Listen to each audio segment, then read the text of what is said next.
Chapter 232. A presumptuous request the so-called bigwigs all like to put on airs. Even if they seemed to be low-key, they were actually proud and aloof and always kept a distance from ordinary people. Gongsun was used to this kind of situation. If Master Lu was not here, they would not ask if he had an appointment. So Gongsun introduced himself and waited for the notice. Master Lu was just finishing his meal, which was vegetarian and fruits. It was not that he did not eat meat, but to keep fit, his diet was light and regular. After dinner, Master Lu would stroll in the tea garden of Maizhou, read for a while and rest. Just as he put down the bowl and chopsticks, the doorman ran in hurriedly and said, "Old master, there are guests outside asking to see you." Master Lu frowned slightly. Obviously, ordinary people would not find this place. Acquaintances would definitely make an appointment in advance. So it must be a strange guest. So Master Lu asked, "What guest?" "They claim to be the descendants of the Qin family." The doorman answered respectfully and truthfully. Master Lu was shocked when he heard this. He subconsciously knew who this distinguished guest was. It was definitely not Qin Sheng, who claimed to be the descendants of the Qin family. Moreover, Qin Sheng had just left, so there was only one possibility. This was the descendant of the Qin family mentioned by the eldest master of the Chen family. Thinking of this, Master Lu quickly stood up and said, "Go and invite the distinguished guest in. I will wait in the living room." Master Lu did not expect that the descendant of the Chen family mentioned by the eldest master of the Chen family would come directly to Hangzhou, which meant that Qin Sheng's identity was very important. Secondly, he was excited because this time he might know the meaning of the 4 oracle bone inscriptions. Master Lu stubbornly believed that there must be a deeper meaning. Outside the courtyard, a doorman was guarding at the door. Qin Chang'an was still sitting in the car and did not get out. Gongsun stood beside him and said in a low voice, "This old man is quite famous in the Yangtze River Delta, but he is too vulgar and mingles with people from all walks of life. There are people who are smooth and slick in every city. Gongsun, don't be arrogant and look down on the masters in other places after staying in Sijio City for a long time. Sooner or later, you will suffer losses. Sijio City has a big structure, but sometimes it is another kind of frog at the bottom of a well," Qin Chang'an said in a neither light nor heavy tone. Gongsun nodded quickly and said, "Master, I will remember." At this moment, the right-hand man came out. He walked quickly to Gongsun and replied, "Sorry to keep you waiting. Master Lu wants to see you." "I'm not a distinguished guest. This is the distinguished guest." Gongsun snorted coldly. He cursed in his heart. Isn't he not here? Even when our master went to those rich and powerful mansions in Sijio City, no one dared to say that he was not here.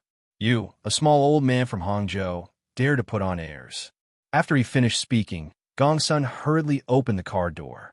Qin Chang'an got out of the car slowly and raised his head to look at the surrounding scenery.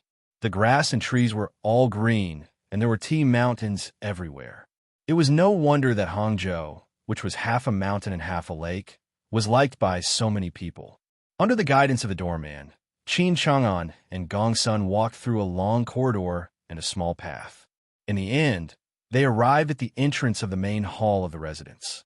Gongsun sighed with emotion and said, "This old man really knows how to enjoy life. But this place is really not bad." Qin Chang'an did not say anything. He stepped over the doorsill and entered the main hall directly. At this time, he had already noticed the old man sitting in the main seat. He should be Master Lu, whom Qinluoha had mentioned. At this time, Master Lu had already stood up to welcome them. He said with a smile, "It's a pleasure to have a friend coming from afar. Please forgive me for neglecting you. Serve tea." Master Lu was very polite. Qin Chang'an also responded respectfully, "I came uninvited. Master Lu, please forgive me. How dare I blame the descendant of old Master Qin? Even if he did not come, I might have to go to Siju City to disturb you later." Both of them were old foxes who were used to the world. The more polite and respectful they were, the more prudent they were. Qin Chang'an chuckled and said, "Master Lu, you are too polite. I am just a secular businessman. In front of Master Lu, who is famous in Jiangnan, I am not a distinguished guest." Please sit down. Master Lu did not exchange conventional greetings. He stretched out his hand and said. The main guest sat down. Gong Sun stood next to Qin Chang'an. The doorman served the long Jing tea. Master Lu looked at Qin Chang'an calmly. From his aura, he could tell that this man was not an ordinary person. However, he did not hang around in the circle of Siju City, so he did not know Qin Chang'an's name. I still don't know the identity of the distinguished guest. Master Lu took the initiative to ask. This was also the most important thing for him. Qin Chang'an said in a deep voice, Qin Chang'an from the Qin family. Who is old Master Qin? Master Lu could not wait to ask. He seemed to have some impression of this name, but he could not remember where he had heard it. Qin Chang'an replied firmly, My father. Hearing this, Master Lu was directly stunned. He did not expect Qin Chang'an to answer so directly. He asked subconsciously, What about Qin Sheng? My son. Qin Chang'an replied without hiding anything. Qin Chang'an was so direct that Master Lu was at a loss. Master Lu stared at Qin Chang'an and did not know what to ask. The atmosphere was a little awkward. Did Master Chen ask the distinguished guest to look for me? Master Lu said thoughtfully. However, it seemed that Master Chen did not contact him directly. This was what he did not understand.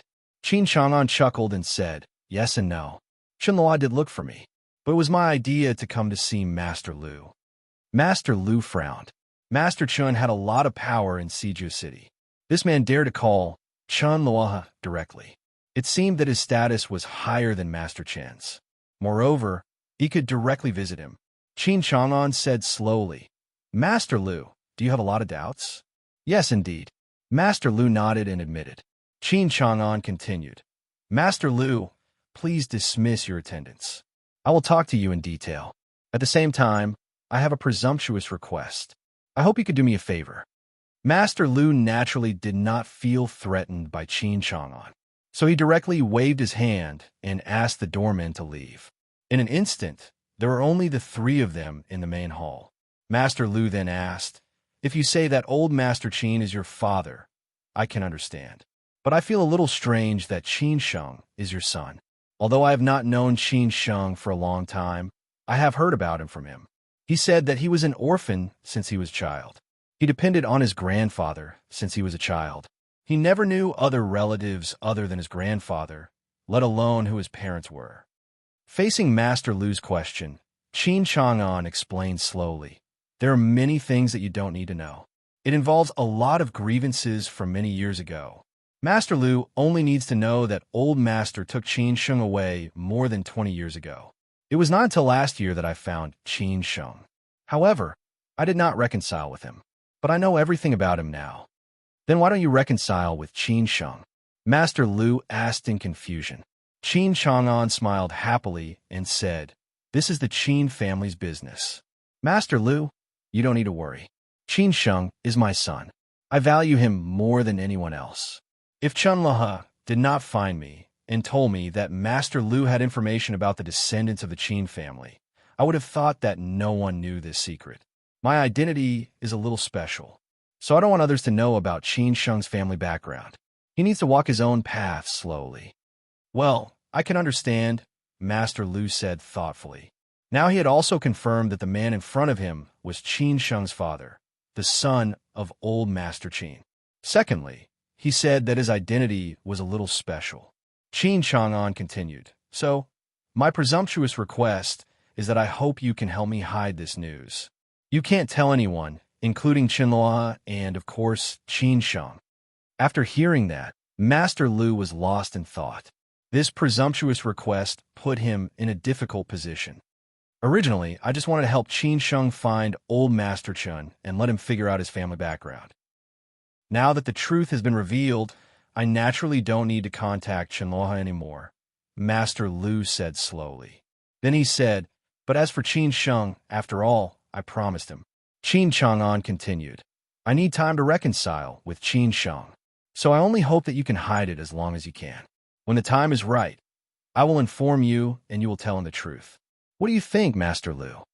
Well, this is the only way. After weighing the pros and cons, Master Lu made up his mind. After all, this was the Qin family's business. He could not be too involved. Qin Chang'an stood up slowly and said, "Thank you, Master Lu. I owe you a favor. If you need help in the future, you can directly find me." Qin Chang'an said this confidently. After all, he had just praised Master Lu's reputation in the south of the Yangtze River. Now he dared to boast in front of Master Lu. How powerful was he? Although Master Lu felt a little uncomfortable, he still maintained a polite smile. "It's getting late. I won't disturb you anymore. I'll leave first. See you again if fate allows it." Qin Chang'an had said what he wanted to say, and there was no need for him to stay. Hearing that Qin Chang'an was leaving, Master Lu quickly stood up and shouted, "Don't worry. Since you're the son of old Master Qin, I still have a request.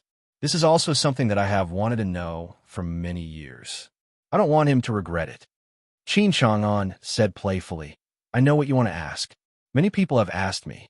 Unfortunately, I don't know. Compared to asking me, you might as well ask Qin Sheng. He might know. After all, he has been with my father for the longest time." Master Lu said with a disappointed look, "He doesn't know either." "Then no one knows," Qin Chang'an said casually, indicating that he could not help. Then he said goodbye. Master Lu, who originally had high hopes, was disappointed again. He sighed in frustration and said, "I won't see you out. See you out." The two doormen saw Qin Chang'an and Gong Sun out of the villa of my Jiawu. After Qin Chang'an left, Master Lu finally recovered after a rest. However, he did not give up. He must figure out the meaning of these 4 words. It was not until then that he remembered the name of Qin Chang'an, who had been hanging around in Siju City. If he was really powerful, then someone should know about it. Consequently, he called an old friend in Siju City directly and asked directly, "Do you know Qin Chang'an?" "Qin Chang'an?" the old friend said in shock. A few minutes later, when Master Lu found out Qin Chang'an's specific identity, he was completely stunned. He felt lucky that he had treated Qin Chang'an politely today and had also agreed to his presumptuous request, which made him owe Qin Chang'an a favor. After Qin Chang'an left the villa of Maizhou, he directly called Qin Sheng. Since he came to Hangzhou, he must see Qin Sheng. The explanation he gave Qin Sheng was to visit his old friend in the hospital. Hearing that this uncle came to Hangzhou, Qin Sheng was very happy. After all, this uncle was his and Lin Su's old friend and shaman. However, Qin Chang'an said, "Hangzhou cuisine is too greasy. I don't like it very much." Qin Sheng thought for a while and felt that this old uncle might pay attention to his health and eat light food. Instead of this, it would be better to directly cook at home. Therefore, he told Qin Chang'an to eat at home today. He and Lin Su would cook by themselves. Chapter 233. It was really worth it. No matter how powerful a big shot was, he was still a human, not a god. Every human had 7 emotions and 6 desires. It was just that most ordinary people could be unscrupulous, but they could only hide these things in their hearts. But as long as they were not gods, they would not be perfect. There would always be a moment when they could be defeated. For Qin Chang'an, this was the moment. He could devise strategies in the business field and kill people decisively. He could also fight against those old foxes without falling into a disadvantageous position. He had participated in many dinner parties and had also been invited to many family banquets. However, this ordinary meal from an ordinary family made his calm heart ripple. In Qin Sheng's eyes, Qin Chang'an was just an ordinary father after all. "Gong Sun, do you think I'm enjoying the treatment of my father-in-law in advance?" Qin Chang'an said somewhat complacently. Who didn't want to have a house full of children and grandchildren and a happy family? Every year during the Spring Festival, the Big Sihuan would be deserted and devoid of any atmosphere. Qin Chang'an could live like this for the first half of his life, but he was not willing to live like this for the second half of his life. Gong Sun, who was sitting in the passenger seat, smiled and said, "Master, this will happen to you sooner or later. If a daughter-in-law doesn't know how to be filial to a father-in-law like you, it's a bit too immature." "What? You're wrong. A daughter-in-law shouldn't be filial to me just because I have status and money. I prefer this kind of ordinary feeling," Qin Chang'an said with some dissatisfaction. But he was used to quarreling with Gong Sun. Others really didn't dare to talk to him like this. Gongsun asked without hesitation, "Do you think it's possible?" Qin Chang'an sighed thoughtfully. It was really difficult for people like him to enjoy the things that ordinary people thought were too ordinary. In rich and powerful families, there was little human kindness and more gratitude and grudges. People's hearts were all wrapped up by interests. Qin Chang'an sighed. "Master, do you really like this child for the Lin family?" Gongsun asked meaningfully. He had no feelings for Lin Su, although Lin Su had done a lot for Qin Sheng. Maybe because of the Lin family's attitude toward Qin Sheng, or because what happened to Qin Sheng before was also caused by Lin Su, he more or less had some opinions. Qin Chang'an said casually, "I think she's quite good. She's very smart and knows how to love Qin Sheng." Gongsun could not help but ask, "What about the child marriage with the Song family? That was arranged by the old master." Hearing this, Qin Chang'an fell into deep thought. In the end, he did not say anything. Although this matter had happened many years ago, Qin Chang'an had been having a headache. Moreover, the Song family had helped him a lot over the years. Old Master Song even said that as long as he didn't close his eyes, the daughter of the Song family wouldn't get married. She would quietly wait for the son of the Qin family to come back. If he still hasn't appeared by the time I close my eyes, then this matter will be over with the wind. If Old Master Song had already passed away, Qin Chang'an would naturally not have a headache, and this matter would come to an end. However, Old Master Song was still alive and well, and the daughter of the Song family was still unmarried. If Qin Sheng had not been found, Qin Chang'an would not have had a headache. However, Qin Sheng had found Qin Sheng and had a girlfriend now. Qin Chang'an really had a headache about this matter.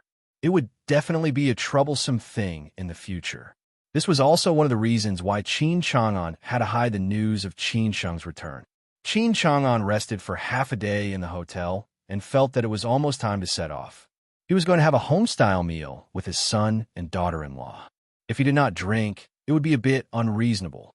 Therefore, Qin Chang'an bought a bottle of Red Star Erguo from a nearby supermarket. He originally wanted to find a bottle of Shifeng wine. After all, this was the authentic taste. However, in order to avoid Qin Sheng's suspicion, he chose the Erguo that he liked to drink. Then he went straight to Riverside Garden. Gongsun saw Qin Chang'an off and left after seeing him walk into the residential area. Qin Chang'an did not call Qin Sheng until he entered the residential area. He asked Qin Sheng which building and which household he went directly. Qin Sheng told him that he insisted on going downstairs to pick Qin Chang'an up in the future. This was also Lin Su's idea.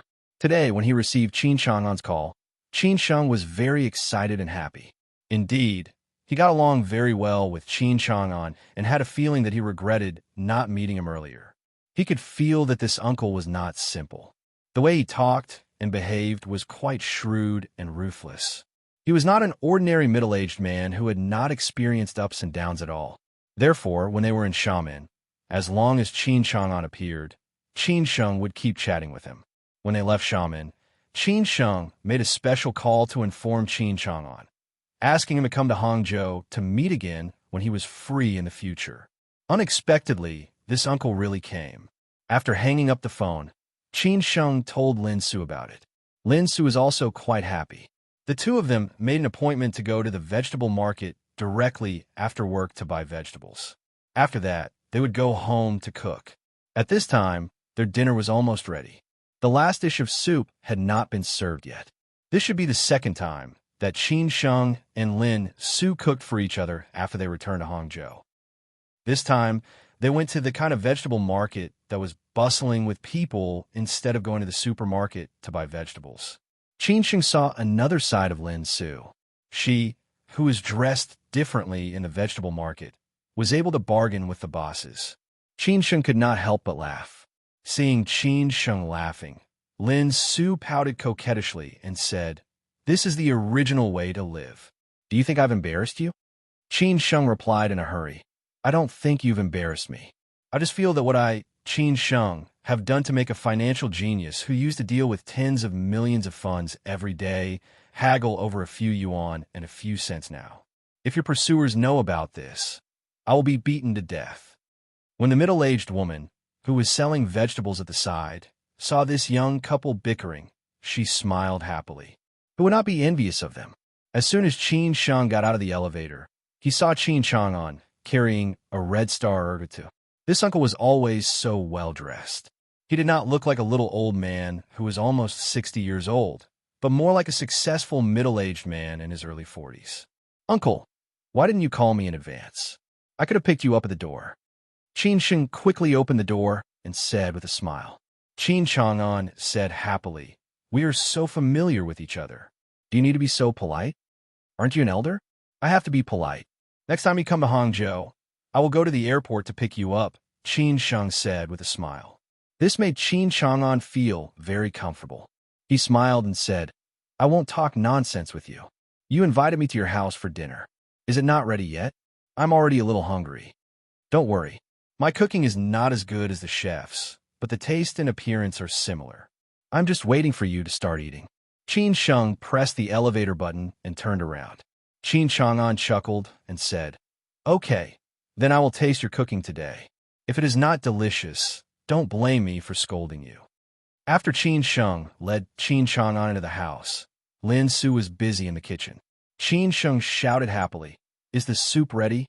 "Yes, it is a little hot. Come and serve it." Lin Su quickly came out of the kitchen and said. The bowl of soup was indeed a little hot. Lin Su was not that kind of tough girl. After seeing Qin Chang'an, Lin Su, who was dressed at home, said embarrassedly, "Uncle, long time no see. Please take a seat. I will pour some water for you. Let's eat now." "I don't want to drink water. I'm already hungry. Let's eat at the table directly. Is that okay?" Qin Chang'an did not treat himself as an outsider at all. He was really a little shameless. Lin Su found it funny and said, "Okay, I will get the bowls and chopsticks for you."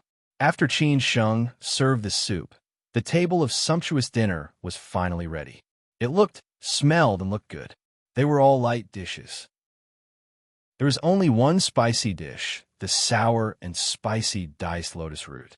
Qin Sheng and Lin Su were people who liked spicy food. If there was no spicy food, they would not be able to eat. Qin Chang'an picked up the red star erwo and said, "Make some." Qin Sheng glanced at Lin Su, obviously asking for her opinion.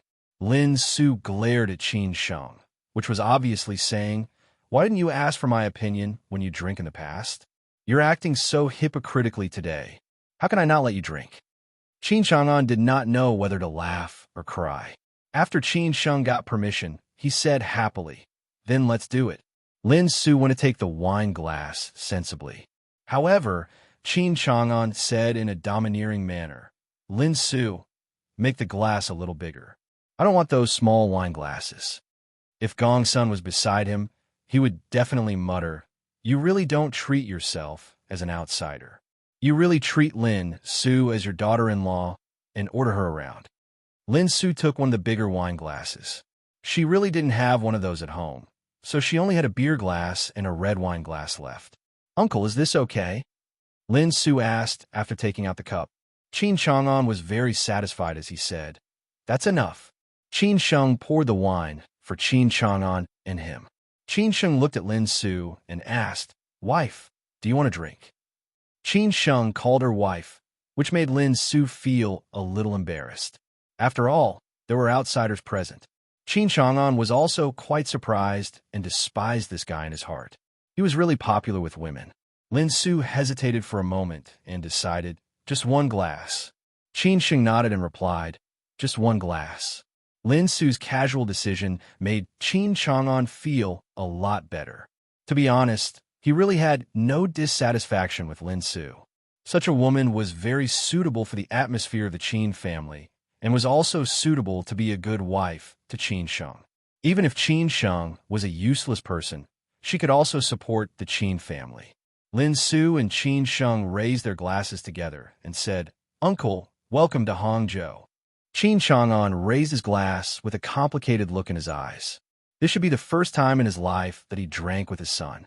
What he envied most was that the father and son could sit down and sip wine and talk about their hearts. He had never had a chance, and even his daughter did not like him. He could be admired in business and status, but in life, he was laughed at. He still remembered the first time he drank with his father seriously. It was when he just got married. In the past, his father never liked him. At that time, the father and the son really knew each other. Many knots in their hearts were also opened on that day. He also knew what kind of world his father lived in. Today, he also wanted to have a good talk with Qin Sheng. He had some impulse to tell Qin Sheng everything and then drink a lot of wine. In the end, he still held back. Qin Chang'an joked, "In the future, I will come off in a freeload. I am afraid that you will be tired of it." Lin Su also talked with Qin Chang'an before. She knew that the uncle's children were busy and could not see each other a few times a year. The uncle should be very lack of care. So she smiled and said, "Uncle, in the future, you can treat us as your son and daughter. You are welcome to come home often." Lin Su's words really touched Qin Chang'an's heart. Qin Chang'an laughed and said, "Okay." Chapter 234. You know what, Lin Su just felt that this uncle got along well with them, and they were so familiar with each other in Shaman, so she said so. However, she did not expect that it was exactly what Qin Chang'an wanted. Their relationship became closer, and it would be more natural for them to recognize each other in the future. The dishes cooked by Qin Sheng were really delicious. After Qin Chang'an ate a few mouthfuls, he could not help but praise. Then he questioned, "Today's dishes, you or Lin Su?" Qin Sheng said with a smile, "Uncle, you still don't believe me? I have been practicing my cooking skills since I was young. I cooked for my grandfather every day when I was young." "Did you really cook?" Qin Chang'an deliberately made things difficult for him. Obviously, he meant that it was too good. Thinking of Qin Sheng's last sentence, Qin Chang'an did not know whether to laugh or cry. He did not expect that this lad would be the same as him in the past, cooking for the old master.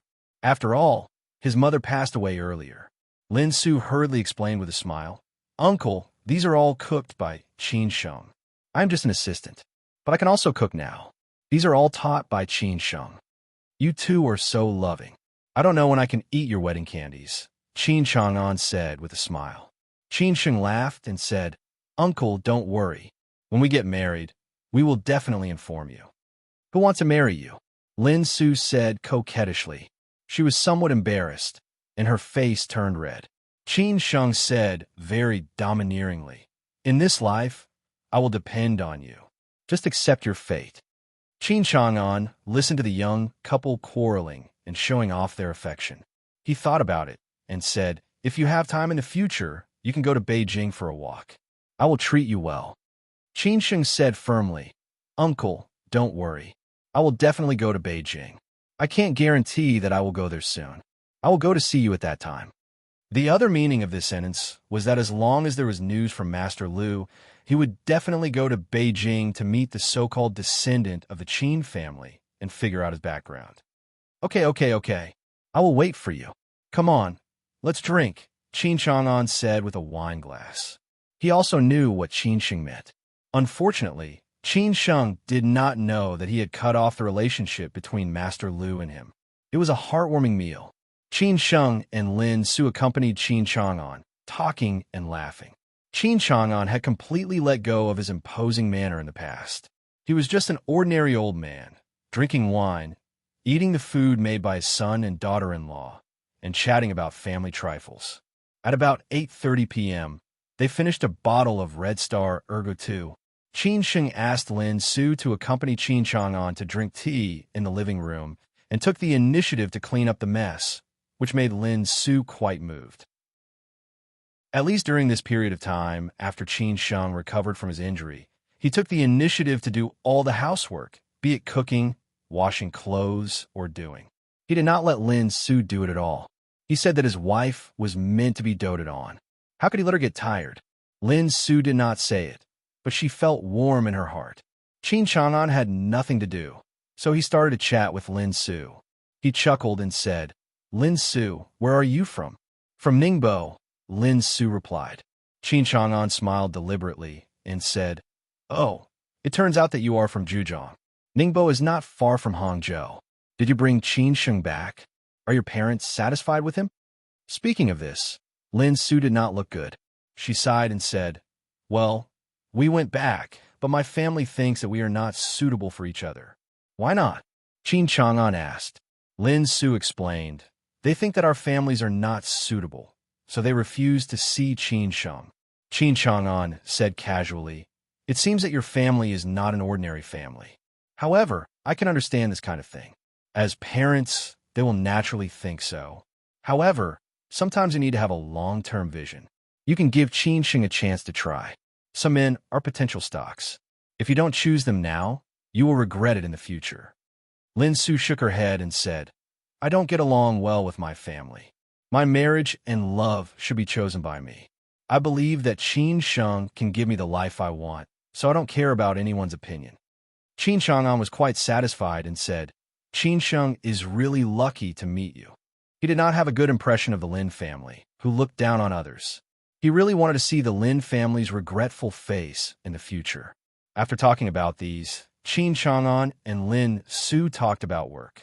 Fortunately, Lin Su was very satisfied with this job.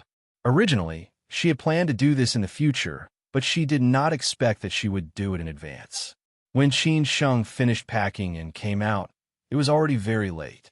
Qin Chang'an stood up and left. Qin Sheng and Lin Su politely asked him to stay, but in the end, Qin Chang'an left. Gong Sun and the driver had been waiting outside the community for a long time. Qin Sheng and Lin Su directly sent Qin Chang'an to the gate and watched him get into the black Audi and leave. After Qin Chang'an left, Qin Sheng and Lin Su took a walk in the community. Lin Su asked curiously, What do you think this uncle does? Well, I feel that he is a retired leader. His every move has a kind of momentum, but also a little reserved, Qin Sheng guessed. Lin Su had more contact with this kind of people. She shook her head and said, I don't think so. Why think so much? If you can't figure it out, then don't think about it. It has nothing to do with us. I think this kind of relationship is better to be pure, Qin Sheng said honestly. Lin Su, who was wearing a casual cotton long dress, held Qin Sheng's arm tightly and said, Well, whatever my husband says is right. I will listen to him. Hearing the word husband, Qin Sheng felt so sweet in his heart, as if he had eaten honey. He directly held Lin Su in his arms and kissed her as if there was no one else around, which made Lin Su feel shy and embarrassed. Fortunately, there was no one nearby. After the kiss, Lin Su blushed and said, By the way, you said that you might go to Beijing soon. What do you mean? Qin Sheng said seriously, I met Master Lu today. He said that his friend knows the descendants of the Qin family and is currently contacting them. I just don't know if they're my relatives. Once the news is confirmed, I will go to Beijing. At that time, you will accompany me. Really? That's great, Lin Su exclaimed. This was what Qin Sheng cared about the most. Naturally, she was happy for him. Qin Sheng held Lin Su's waist and rubbed her perky but with his hand. He teased, Then, shall we celebrate tonight? Rogue. Lin Su laughed and scolded him. Then she broke free from Qin Sheng's restraint. In the end, Qin Sheng still did nothing that night. It was not that he could not do it, but he did not want to do it. He felt that he must make Lin Su his woman on a special day. In the face of such a tempting goddess, Qin Sheng's determination was so strong. It was really worthy of Lu Xiaohui.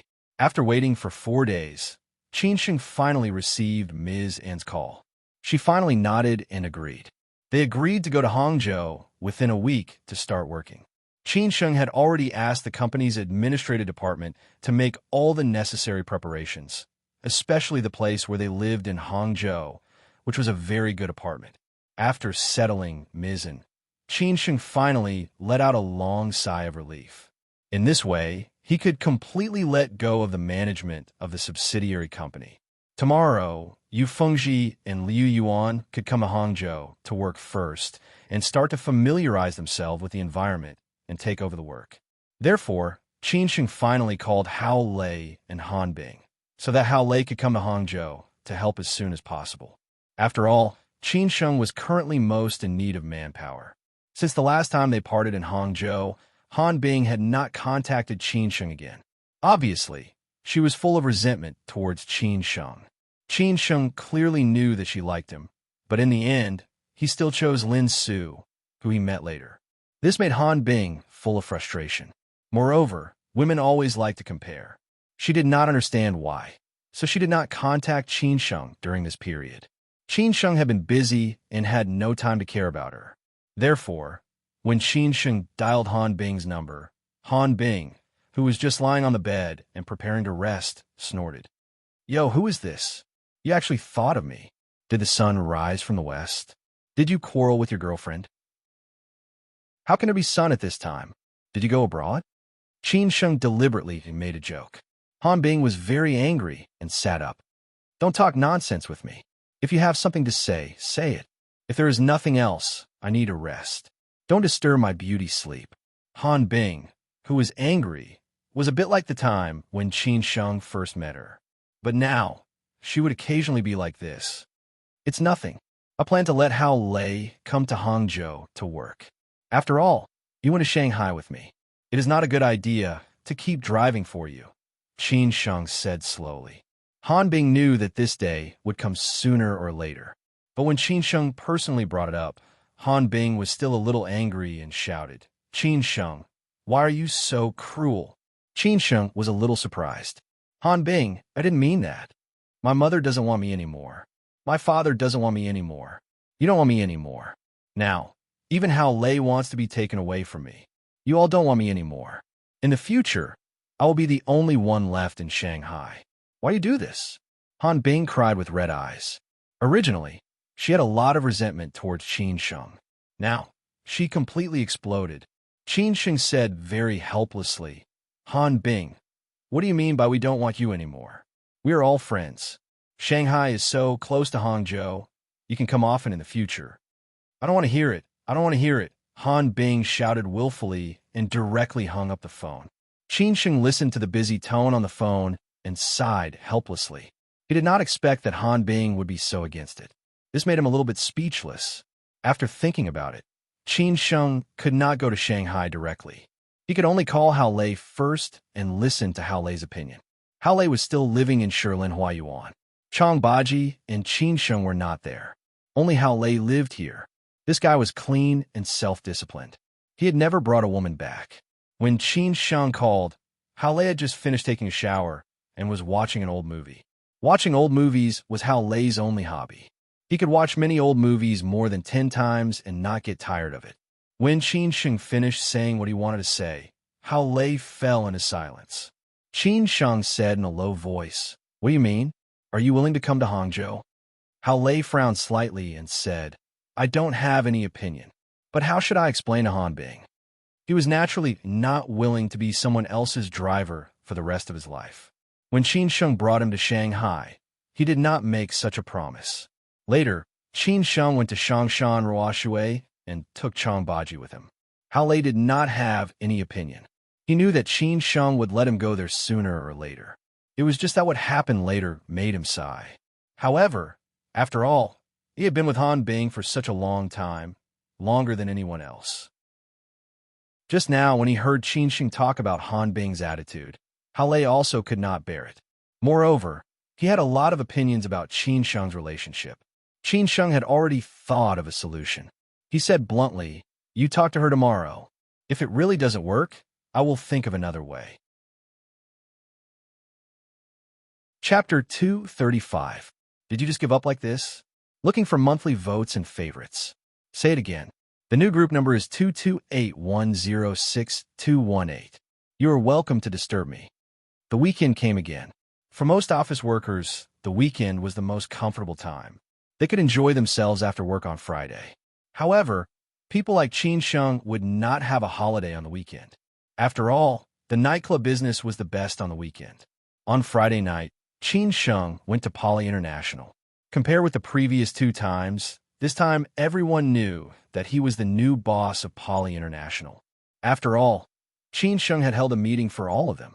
So when they saw Qin Sheng, they all respectfully called him Brother Qin. Those ladies in the public relations department were fearless when they saw Qin Sheng. Some of them even flirted with him.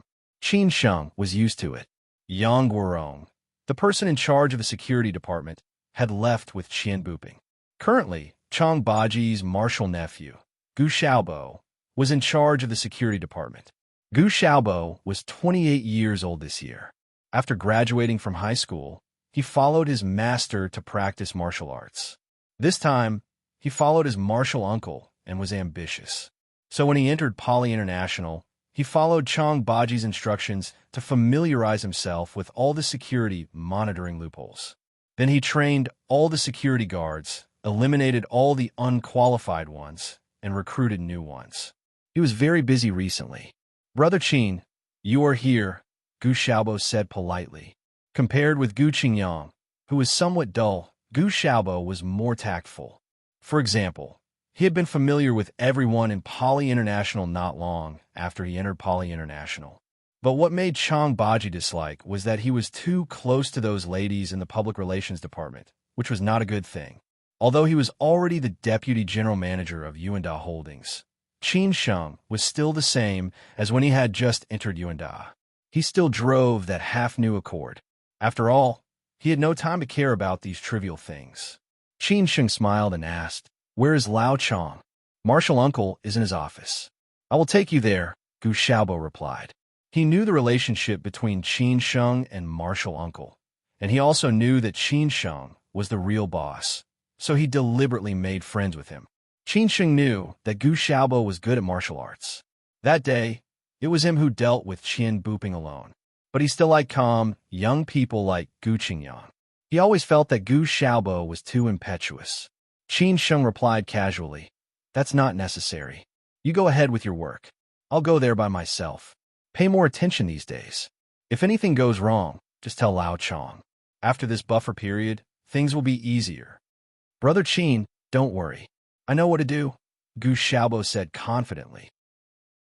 Qin Sheng patted Gu Xiaobo's shoulder and said, "That's good." Qian Buping really knew how to enjoy life. His office was quite luxurious. It was a pity that it was all for naught. Chang Baji had taken away all the flashy but impractical things in the office so that Chang Baji would not get tired of looking at it. The three most important departments in the whole of Poly International were the Public Relations Department, the Reception Department, and the Security Department. The other departments were just to serve these three departments. Therefore, Chang Baji was in charge of these three departments. Even so, the Public Relations Department still lost a lot of young ladies. He could only contact other resources to replenish them. Qin Sheng had not been to Poly International for a few days, so he asked, "Lao Chong, how is it going? Is there any problem?" "I just figured out the financial situation today. It's better than expected. Everything else is under control. It can operate normally. I have to say that the business here is quite good. Today is Friday, and it's already overcrowded," Chang Baji explained slowly. He had stayed in this kind of place for so many years when he was in Xi'an. He knew the rules here better than anyone else. Qin Sheng nodded and said, "That's good. I'm afraid that Qian Buping and his gang will make things difficult for me." Chang Baji asked, "How's the contact with the security department?" "And we don't have Qian Buping's background. Once something happens, how can we solve it?" Qin Sheng said thoughtfully, "I'm contacting them. There should be news in these 2 days." Chang Baji said in a low voice, "Well, I'll keep an eye on them these 2 days." Qin Sheng then asked, "Have you been to Yunding International?" Chang Baji replied, "Not yet. But after all, Song Wei has been in charge of that place. It should not be a big problem. Qingyang told me that everything is as usual there. Song Wei has hired a lot of new security guards. It will not be a big problem." Qin Sheng said softly, "When Hao Lei comes, I'll ask him to go to Yunding International and ask Li Yuan to help you here. In this way, you can control both sides." Hao Lei agreed to come to Hangzhou. Is Han Bing willing to let him go? Hearing that Hao Lei was coming to Hangzhou, Chang Baji was quite happy. After all, it was not good to leave Hao Lei alone in Shanghai. Qin Sheng sighed and said, "I called Han Bing yesterday. She was a little emotional. I asked Hao Lei to talk to her today. I don't know how it went." Chang Baji was not surprised. He had expected such a situation. After Han Bing's company moved to a nearby office building in Xinjiang North, Shanghai, this became her base. Whether it was eating or meeting friends or clients, they were all in Xinjiang North. After work in the evening, Hao Lei did not rush to send Han Bing back. Han Bing did not have any social activities today. Han Bing, who was in a bad mood, was depressed all day. When Hao Lei said that he would treat her to dinner, Han Bing already knew what was going on. Her resentment towards Qin Sheng grew. If Hao Lei took the initiative to leave, she really could not stop him. Calic's restaurant in Xinyiandi North, this restaurant had always had a good business. Its main business was Western food. After all, this kind of restaurant was the most common in Shanghai. After all, this was Shiliangchang. Han Bing and Hao Lei sat opposite each other. Those who did not know would think that they were a couple. However, Hao Lei looked ordinary. His skin was still a little tanned. During this period of time in Shanghai, he had taken care of his skin. He had to work out 3 times a week, so there was nothing to say about his body. Han Bing still had the temperament of a rich young lady. Anyone could see that she was not an ordinary woman. She had the demeanor of a socialite, which attracted a lot of attention from men. "Why are you treating me to dinner today?" Han Bing did not take the initiative to bring up that topic. Because of their relationship, she and Hao Lei were not boss and driver, but friends. Now, Hao Lei knew Han Bing's life and her circle of friends better than anyone else. It was just that he had been keeping a distance. This was also Hao Lei's smart point. After the two of them finished ordering, Hao Lei smiled and said, "Every time you treat me, it's only right for me to treat you once. Besides, isn't it normal for friends to treat each other to dinner? Okay, I'll take advantage of you today." Han Bing pursed her lips and smiled. Her smile was very beautiful and could melt people's hearts. Hao Lei originally wanted to order a glass of fruit juice, but Han Bing insisted on drinking with him. In the end, he only chose a bottle of not bad red wine, and the two of them drank together. After eating a few mouthfuls of food, Hao Lei said casually without raising his head, "Are you going to give up just like that?" "What do you mean?" Han Bing was stunned subconsciously, then looked at Hao Lei and asked. Hao Lei smiled and said, "I mean Qin Sheng. He already has a girlfriend," Han Bing said with a depressed face. Hao Lei and Lin Su had almost no interaction, but he had known Han Bing for a long time. Naturally, he would stand on Han Bing's side. Moreover, even if he did not support Han Bing, Hao Lei would support Su Qin. In the past 6 months, Su Qin often asked him about Qin Sheng. It was not until he told her that Qin Sheng had returned that she was completely relieved. Hao Lei said firmly, "In terms of beauty, education, career, and so on, you are not worse than Lin Su. If you like him, you should work hard to fight for him.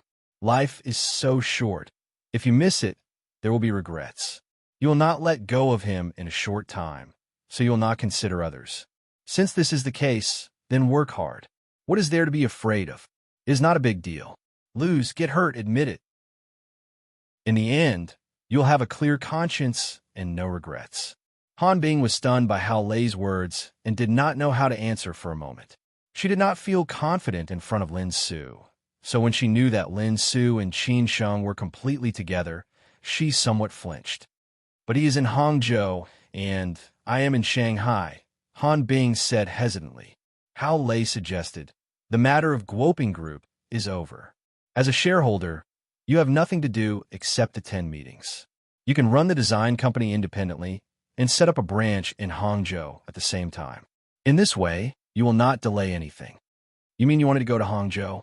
Han Bing was dumbfounded. Hao Lei nodded silently and said, "Yes, if you are so far away and they are together all the time, you will definitely not have a chance. So you can only go to Hangzhou to have a chance. At least I will support you." Han Bing was deep in thought. After a while, she suddenly burst out laughing and said, "It must be Qin Sheng who asked you to go to Hangzhou. You are afraid that I will be angry, so you tricked me to go too. Don't worry, I will not be angry. If you want to go, then go."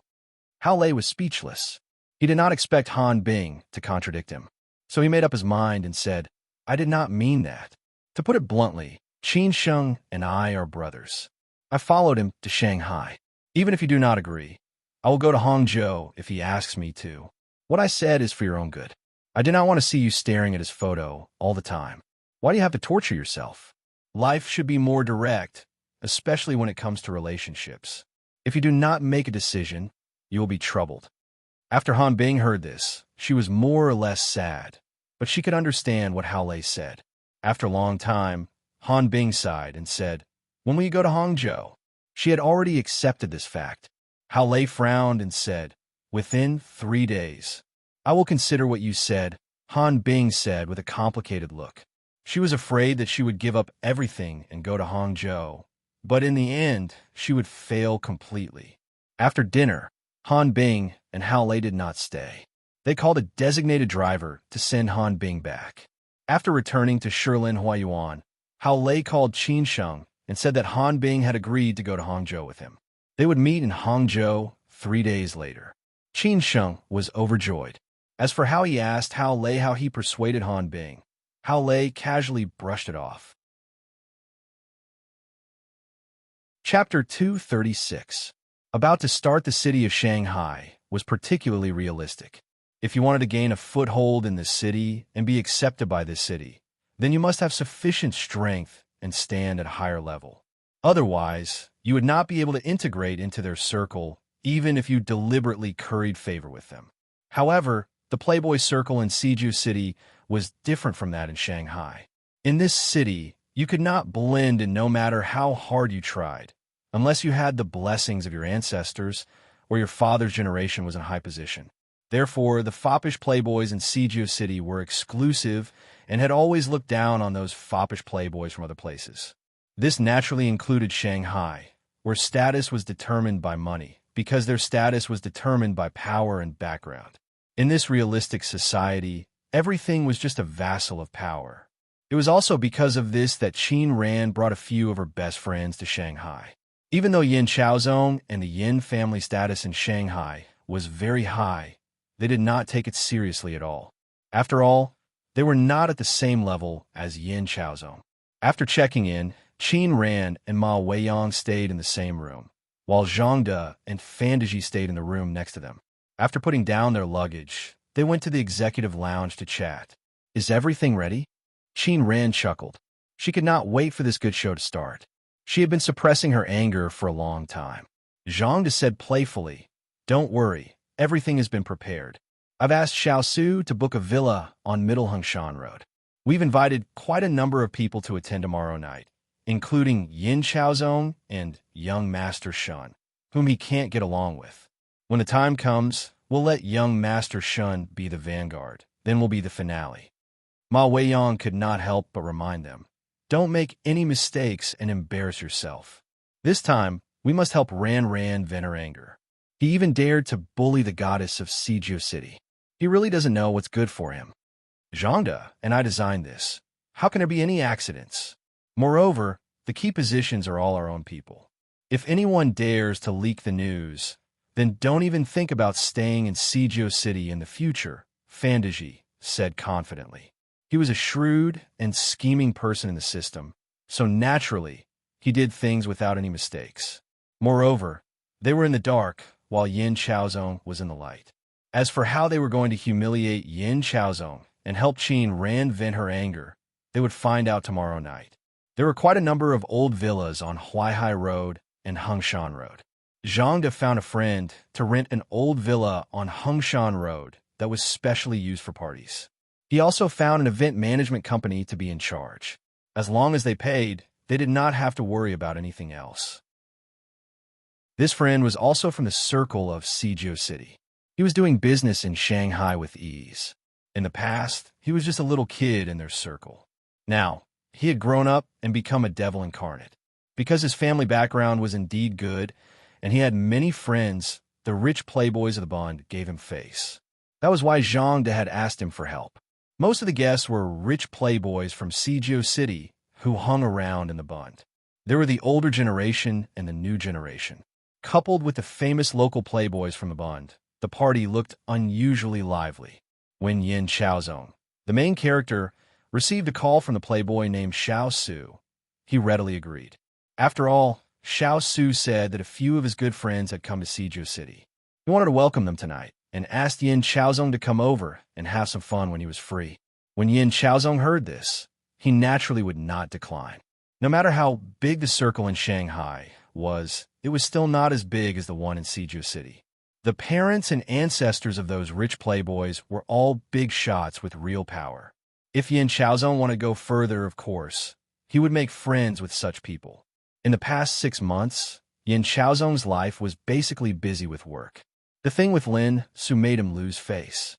Until now, Yin Chaozong had not found Lin Su's whereabouts and did not know whether Qin Sheng was alive or dead. In the end, he gave up. As for his private life, Yin Chaozong started to be a little unscrupulous. He had changed a few female companions by his side, but he had not confirmed their relationship. After all, this was not up to him. He had to make sure that his family was satisfied. At night, Yin Chaozong brought his new girlfriend, an online celebrity model. She looked pretty, had a good figure, and had a good temperament. This online celebrity knew how to make Yin Chaozong happy. Usually, she was very well behaved. She was thinking of ways to get a better position. However, no matter how hard she tried, Yin Chaozong would not marry her. After all, Yin Chaozong still had not let go of Lin Su. Moreover, his family would not agree.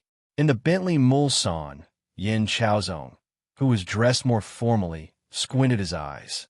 The online celebrity model beside him was wearing a light purple long dress. She looked elegant and charming. She held Yin Chaozong's arm tightly. Her eyes were really charming. The driver was Feng He. After recovering from his injuries, Feng He returned to Yin Chaozong's side again. The thing with Qin Sheng was a stain in his life. However, he felt lucky that Qin Sheng and Chang Baji did not kill him that night. If he had not been injured, he might have been the one who disappeared from Mount Jiuhua. He really could not understand how powerful Qin Sheng was. He could actually escape from their hands again and again. Young master, I received news today that they appeared in Shaman. Feng He received a call from his subordinate just before he got in the car. Even though Yin Chaozong had already given up looking for them, Feng He was still trying to find out the truth. He wanted to see if Qin Sheng was dead or not. Upon hearing this, Yin Chaozong opened his eyes suddenly. He frowned and said, "Are you sure?" "I'm not sure yet. I have already sent someone to Shaman. If there is any news, they will inform me immediately." Feng He replied quickly. Originally, Yin Chaozong was in a good mood.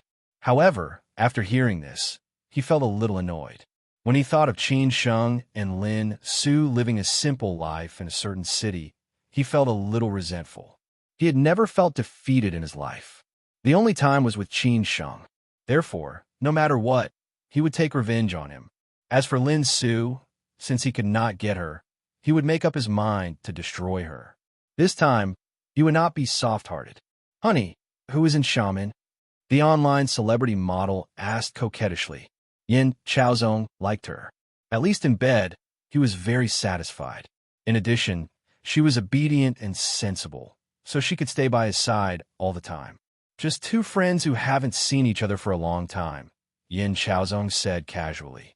At this moment, outside the villa on Hengshan Road, there were already many luxury cars parked, which made passers-by envious. Many people stopped to watch. The villa and the courtyard had been decorated. The efficiency of this activity implementation company was quite good. It only took them one day to finish everything. Qin Ran, Ma Weiyang, and the others had arrived early. They were chatting in a room on the third floor of the villa. Sun Su, the main character of today, was also there. This guy looked very energetic and handsome. Originally, he thought that only his two brothers, Zhangde and Fandeji, would come to Shanghai. He did not expect to see Qin Ran and Ma Weiyang when he entered the room. He hurriedly greeted them. Sun Su was only 26 or 27 years old. He was a few years younger than Qin Ran and the others. In the past, he had been following behind them. Now this group of people had started to get on the right track, unlike Sun Su, who was still playing wildly. "Xiaoxiu, thank you for today," Qin Ran took the initiative to say. Sun Su said with fear and trepidation, "Sister Ran, what is this? We're all on the same side. Even if I have to beat him up today, I dare to do it. At most, I will go back to Beijing. What can he do to me?" "Xiaoxiu, I like people like you. If I were not married, I would probably chase after you," Ma Weiyang teased Sun Su. Sun Su, who had a head full of gray hair, was shocked. "Sister Ponytail, don't. If your husband hears this, he will bring a group to beat me up." "Look at your cowardly face." Ma Weiyang laughed and scolded him. Fandeji said with a serious face, "Xiaoxiu, is he here?" "Not yet. I think it will be here soon, Sun Tzu explained. Zhang smiled and said, Lao Fan, let's go out to socialize later. Ran and Ponytail will show up later. At that time, you are responsible for making trouble. As long as you can anger him, you can leave the rest to us. After saying that, Xiao Su walked out trembling with fear. Yin Xiaozong must have eaten a bear's heart and a leopard's heart. How did he offend this gang leader? This gang leader had come all the way to Shanghai to find trouble. If he had to choose, he would definitely choose these brothers and sisters. Unless he was crazy, he would not choose Yin Xiaozong. These few people's family backgrounds are so powerful that they could do whatever they wanted in Shanghai. Who dared to offend them? He could only burn incense for Yin Xiaozong. Not long after Sun Tzu came out, Zhang De and Fantaji also came out. They had experienced this kind of drinking party too many times. It was nothing more than old friends catching up and introducing new friends. However, in order to confuse the public, the executive company had invited many beautiful women to compete with each other. After these rich playboys came in, they had already started a flirt. Just after 8 o'clock, Yin Xiaozong came in with his female companion. As soon as he entered the courtyard of the villa, Sun Tzu went up to greet him. Oh, Brother Yin, I thought you were not coming. You called me. How could I not come?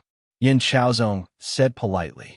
Although he was not that familiar with Sun Tzu, he had to give him face. Sun Tzu laughed and said, Brother Yin is really honest. Let's go. Let me introduce you to the main characters tonight.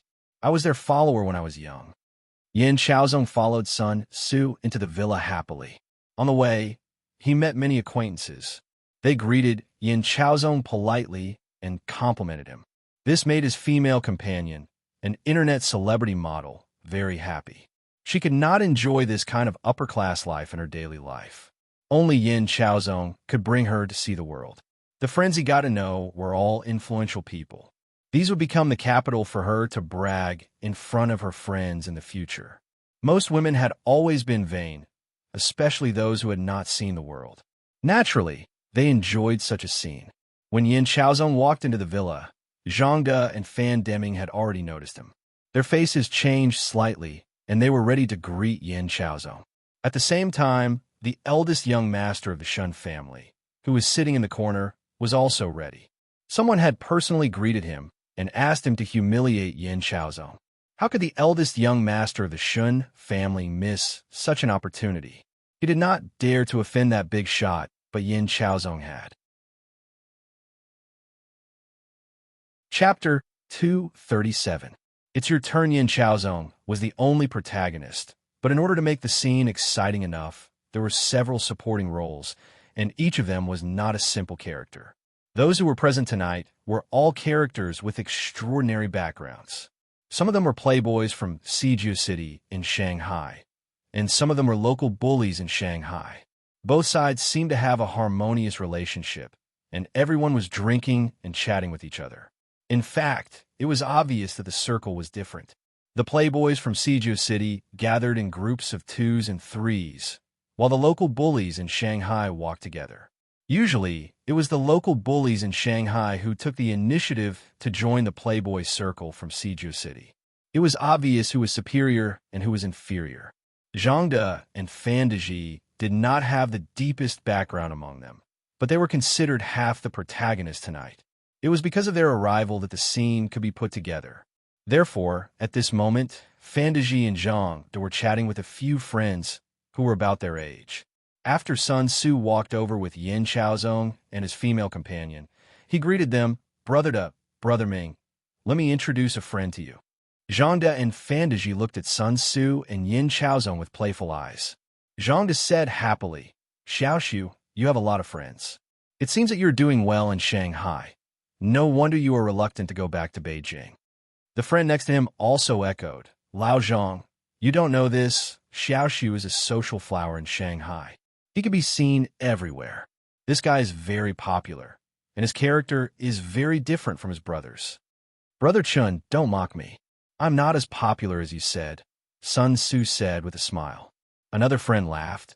If you're not popular, how can you know the famous young Master Yin in Shanghai? What do you think? The friends laughed at the same time. Yin Xiaozong also knew some of them. In front of this group of people, he did not dare to put on airs. He said very modestly, "Brothers, don't laugh at me. Isn't this a slap in my face in front of you?" "Xiaozong, don't be so modest," a friend laughed and said. Fandaji said with interest, "It seems that you all know each other. Xiaoxiu, hurry up and introduce him to us, outsiders to the port." Sun Tzu laughed and said, "Haha, this is my good friend Yin Xiaozong, the grandson of old Master Yin, a famous man in the Bund." "Oh, so it's the young master of the Yin family. I seem to have heard of you. I didn't expect to have the opportunity to meet you today. Nice to meet you." Zhang De, the drama queen, immediately extended his hand and said, "My name is Zhang De. I just arrived in Shanghai yesterday. Thank you, young Master Yin, for coming." "You're too polite, Brother Zhang. Just call me Xiaozong." Yin Xiaozong quickly shook Zhang Da's hand and bowed slightly in response. He was more accustomed to such compliments than anyone else. After all, Fandaji was a civil servant. It was against the rules for him to go in and out of such places, so he kept a low profile. After shaking hands with Zhang De, he said softly, "Fandaji." Yin Xiaozong shook hands with Fandaji and greeted him politely. The others all knew Yin Xiaozong. After all, they were all in this circle and had seen him on all kinds of occasions. Everyone was drinking champagne and chatting. "Lao Zhang, in the future, if you have any problems in Shanghai that you can't settle, you can ask Chao Zhong for help. Today, you two can be considered to have gotten to know each other." Someone started to pull strings. Someone flattered and said, "Lao Yang, aren't you insulting Lao Zhang? What's there that Lao Zhang can't settle? Besides, who dares to provoke Lao Zhang?" After all, Yin Xiaozong was not very familiar with it, so he was a little used to it. He gave Sun Tzu a look, and Sun Tzu immediately understood and said, "Brothers, you guys talk first. We won't disturb you anymore. When we're free, we'll look for you for a drink. Xiao Tzu, help me take care of Xiaozong.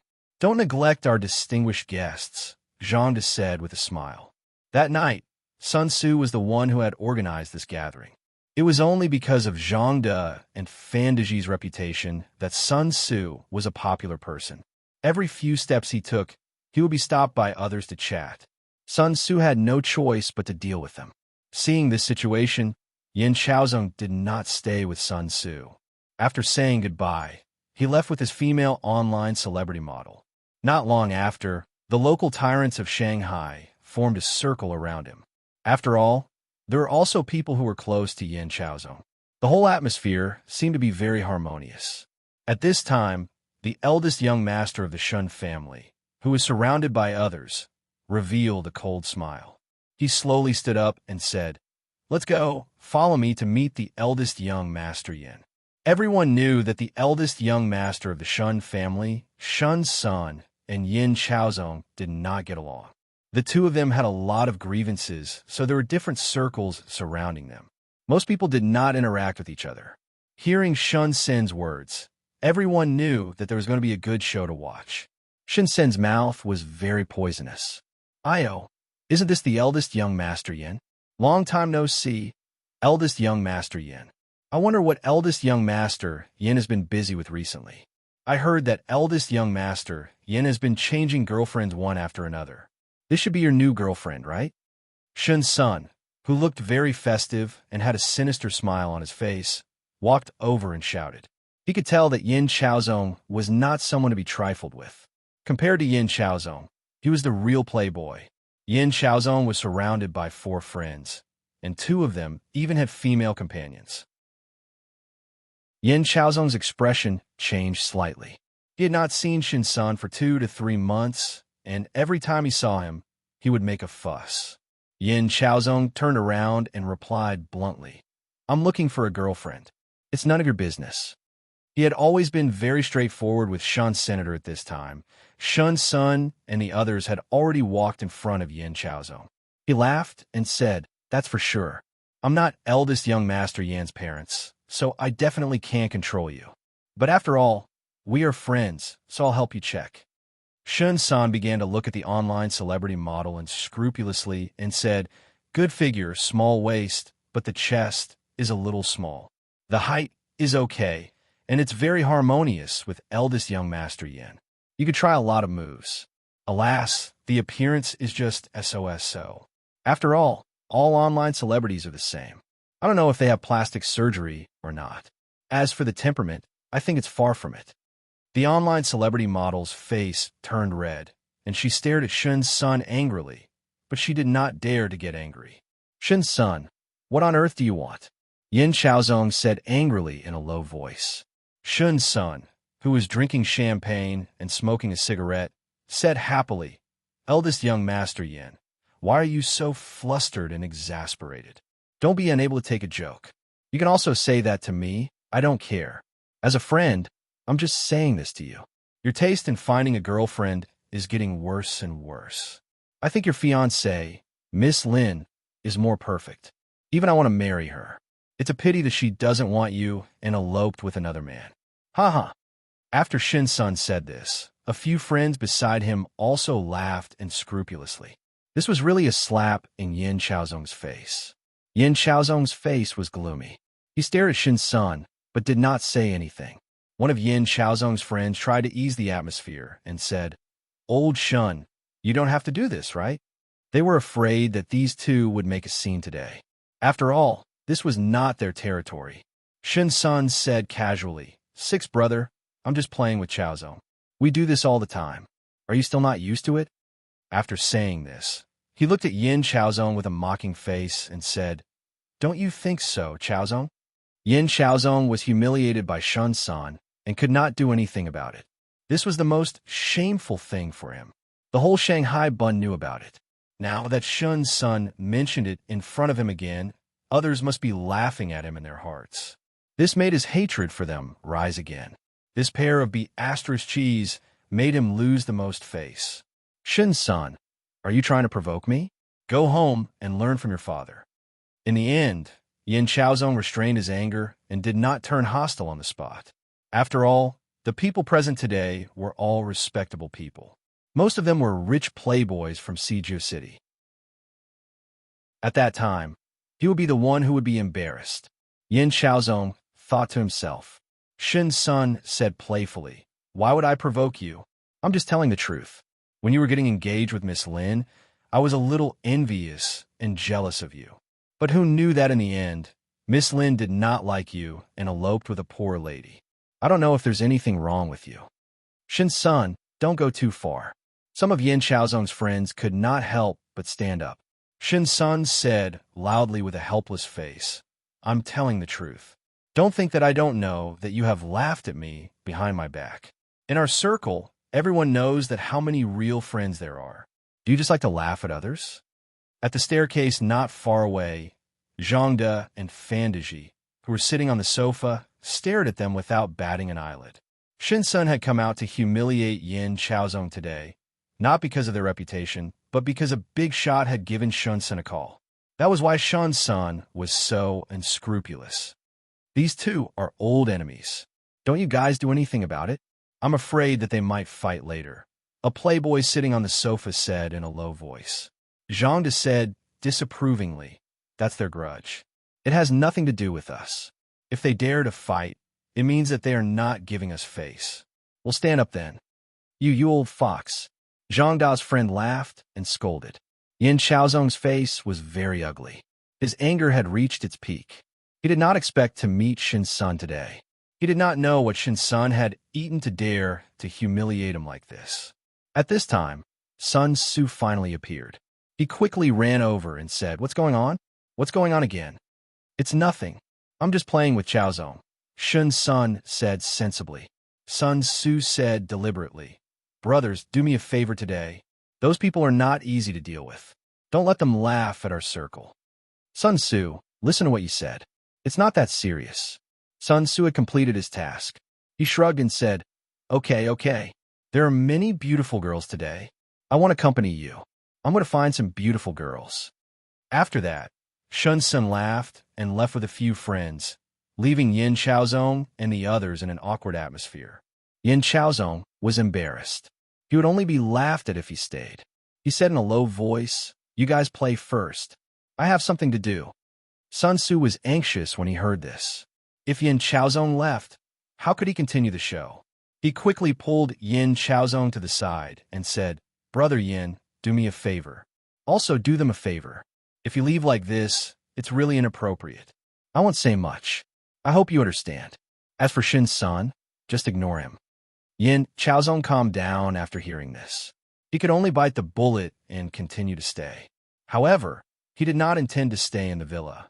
He directly went to the backyard with his female companion. At this time, Sun Tzu immediately informed Qin Ran and Ma Weiyang, "Sisters, it's your turn." Chapter 238. He could only bear with it. Yin Chaozong, who was angry and annoyed, felt especially sullen. He had indeed rarely attended such social events in the past half a year, in order to avoid being laughed at by these acquaintances. He did not expect that after half a year, Shun's son would still bring up the past again and make him a laughingstock. Yin Chaozong, who did not want to exchange pleasantries with anyone, brought the online celebrity model to sit in the corner of the backyard of the villa. Not far away were the beautiful models invited by the executive company. All of them were dressed very sexily. They were all chatting about the rich playboys tonight, trying to see if they could get a rich husband. Even if it could not last long, it would be worth it. Ma Weiyang and Qin Ran quietly came down from upstairs, avoiding all the acquaintances. They were afraid of being greeted and asked to stay. When they reached the backyard, they heaved a long sigh of relief. Then they mingled with the female models and observed Yin Chaozong, who was not far away. "Chaozong, don't be angry. Don't lower yourself to their level." The online celebrity model saw that Yin Chaozong's expression was not good and could only think of ways to comfort him. This was what she should do. Yin Chaozong did not speak. At this moment, he did not want to talk to anyone. The rich playboys who wanted to greet Yin Chaozong naturally retreated after seeing Yin Chaozong's state. "Chaozong, I know about her. No matter what happened between you in the past, I don't care. In the future, I will accompany you and love you," the online celebrity model said unemotionally. After hearing this, Yin Chaozong was instantly furious and said, "Who do you think you are? How dare you compare yourself to her? Are you laughing at me in your heart?" "Chaozong, that's not what I meant." The online celebrity model instantly knew that she had said something wrong. She could not help but scold herself for being so stupid. She really touched a sore spot. Yin Chaozong snorted coldly and said, "Shut up." The female model felt wronged and her eyes turned red. She didn't know what to do. Now she didn't dare to say anything. She could only sit quietly next to Yin Chaozong. She wanted to hold Yin Chaozong's hand, but Yin Chaozong pushed her away. The more Yin Chaozong thought about it, the more depressed he became. Lin Su's matter had once again completely disrupted his state of mind. At this moment, he was very frustrated. He really could not stay here any longer. Yin Chaozong just wanted to find a place to be alone and not see anyone. So, Yin Chaozong immediately stood up and prepared to say goodbye to the main characters of the night. Whether they understood him or not, he had to leave. Seeing Yin Chaozong stand up, the model quickly stood up and held his arm tightly. This time, Yin Chaozong did not reject her. On the other side, Qin Ran and Ma Weiyang had already noticed the movements of Yin Chaozong and his female companion. They looked at each other and casually picked up their wine glasses and walked toward them. Although the trick was a little tacky, it was precisely because of this tacky trick that Yin Chaozong took it lightly. When Qin Ran and Ma Weiyang passed by Yin Chaozong and his online celebrity companion, Ma Weiyang suddenly twisted her high heels. She almost fell, and the red wine in her glass spilled all over Yin Chaozong. Ma Weiyang, who was supported by Qin Ran, quickly apologized. I'm sorry. I sprained my ankle. I'm sorry." Yin Chaozong's face was livid. He had seen this kind of trick many times and had experienced it many times. It was nothing more than these models trying to hit on him and doing this on purpose. But he was not in a mood to care about them at all. Yin Chaozong had seen this kind of scene before. The online celebrity model who was born with this kind of trick knew it better. Plus, she was in a bad mood after being reprimanded by Yin Chaozong just now. The online celebrity model said, "Do you have eyes? Where are you going? Don't think that I don't know what you want to do." I'm sorry, I really didn't mean it. I wet your clothes, I'll compensate you. Ma Weiyang apologized again. The online celebrity model said presumptuously, compensate? Do you know how much it is? Can you afford it? Why are you like this? Isn't it just torn clothes? We'll just pay for it. What kind of attitude is this? Qin Ran also opened her mouth. Yin Xiaozong didn't want to be entangled in this kind of thing. He snorted and said, You don't need to pay for the clothes. Be careful next time. Get out of my way. Qin Ran and Ma Weiyang didn't expect that Yin Xiaozong's temper was so good that they didn't annoy him. When they were about to carry out the second plan, the online celebrity model gave them a big gift and scolded, "Two scheming bitches, go away quickly." What did you say? Say it again if you dare. Ma Weiyang shouted happily in her heart when she heard this. The online celebrity model didn't know that she had been tricked at all. She replied again, I said that you were scheming bitches. After hearing this word again, Ma Weiyang almost slapped the online celebrity model hard without hesitation. With a bang, she slapped the online celebrity model hard. The atmosphere instantly exploded. The online celebrity model didn't expect that this scheming bitch would dare to slap her. She stared at Ma Weiyang in disbelief. Yin Xiaozong was also shocked. After the online celebrity model came to her senses, she directly rushed to Ma Weiyang and was about to fight with her. Ma Weiyang definitely wouldn't admit defeat and fought back without hesitation. Qin Ran was also sure to help Ma Weiyang. The three women were fighting, and the scene was embarrassing. The people in the backyard had noticed the farce here and looked at them at the same time. Yin Xiaozong inexplicably became the focus again. Of course, he didn't want to make a fool of himself in such a place. He quickly wanted to push the three women away and shouted at the same time, Enough! Anyway, the online celebrity model was his female companion. Yin Xiaozong was more or less biased. He directly pushed Ma Weiyang, and Qin ran away, and the two of them fell back directly to the ground. Ma Weiyang, who fell to the ground, shouted with grievance, How dare you hit me? Well, today I will not let you leave here. I want to see how powerful you are. Someone hit us. Is there anyone who cares? Where are the King men in Sijio City? Ma Weiyang shouted loudly. At this time, a lot of people had gathered around. Someone finally recognized Ma Weiyang, and Qin ran. He directly shouted CK and hurriedly ran into the villa. After all, there weren't many people outside, and most of them were local rich boys from Shanghai. The guy was also hot-tempered. After entering the villa, he directly shouted, Sister Ma Wei and Sister Qin ran were beaten. Many rich boys from Sijia City were drinking and chatting happily. This shout directly stunned everyone, and they all thought they had heard wrong. Zhangde and Fandaji were the first to push the crowd away and ran over. They asked, Who did you say was beaten? Sister Ma Wei and Sister Qin ran. The guy was the same age as Sun Tzu, and he also hung around in Shanghai. He had seen Qin Ran and Ma Weiyang several times, so he naturally recognized them. He was not familiar with Yin Xiaozong, so he directly ran in without caring about anything else. After hearing this, Zhangde directly became furious and said, CK, you are courting death. After saying that, he rushed out with Fandaji. The others also heard it clearly and couldn't help but jump in fright. Why did Ma Weiyang and Qin Ran also come? These two weren't simple people who didn't want to live anymore and actually dare to hit these two great ladies. All the rich boys from Siju City in the villa ran out with Zhangde and Fandaji. Who was so bold? The others who did not know who Ma Weiyang and Qin Ran were also out to see the scene. When Yin Xiaozong heard Ma Weiyang's words, he realized that something was wrong. Obviously, these two women were not the models that were invited tonight, but people from Siju City. It seemed that there was a misunderstanding. So he hurriedly wanted to help Qin Ran and Ma Weiyang up, saying, It's a misunderstanding. It's all a misunderstanding. Qin Ran had already stood up. Ma Weiyang stayed on the ground and did not get up. She directly pushed Yin Xiaozong's arm away and said, Go away, don't touch me. Yin Xiaozong made a decision immediately and said to his female partner, Apologize quickly. She is the one who hit me. Why should I apologize? the female partner said with a grievance. Yin Chaozong was completely angry and shouted, I want you to apologize.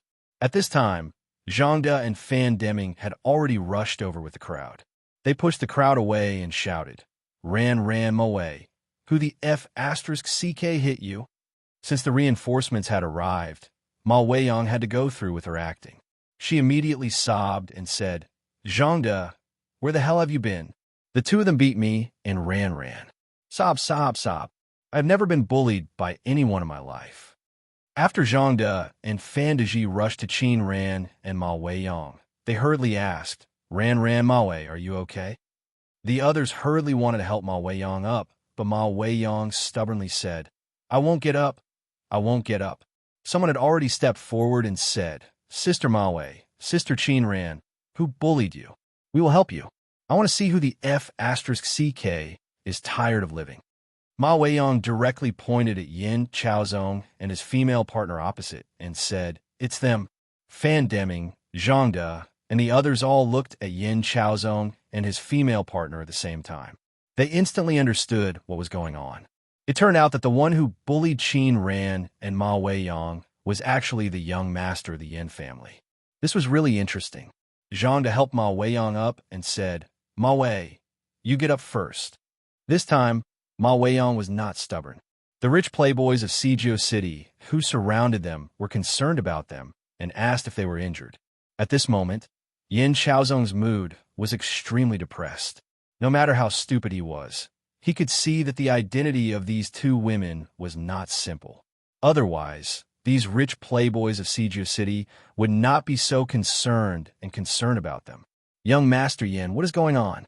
If you don't give me an explanation today, then don't blame me for being rude to you, Fan Deji said straightforwardly. Zhangde said in a strange tone, the young masters and young masters of Shanghai are really powerful. They even bullied us. This is the first time I have seen this in so many years. No matter how arrogant Yin Chaozong was in Shanghai, he did not dare to be unreasonable in front of these rich playboys of Sijio City. The power behind this group of people was intertwined and complicated. If he offended them even a little bit, he would not have a good life in the future. Hence, he could only lower his head and admit his mistake. Brother Zhang, Brother Fan, this is just a misunderstanding. This friend accidentally sprained her ankle and spilled red wine on me. Then, she quarreled with my female companion.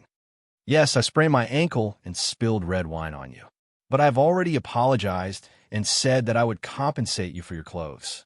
But why did your female companion scold us? Why did you push us to the side? Ma Weiyang said without mercy. Someone asked, Sister Ma Wei, what did she scold you about? She scolded me and ran as scheming bitches. Who gave her the courage? Was it him? Did he bully me because I have no man? Ma Weiyang said with grievance. A few friends had already stood up and scolded. F asterisk CK, she is really asking for death.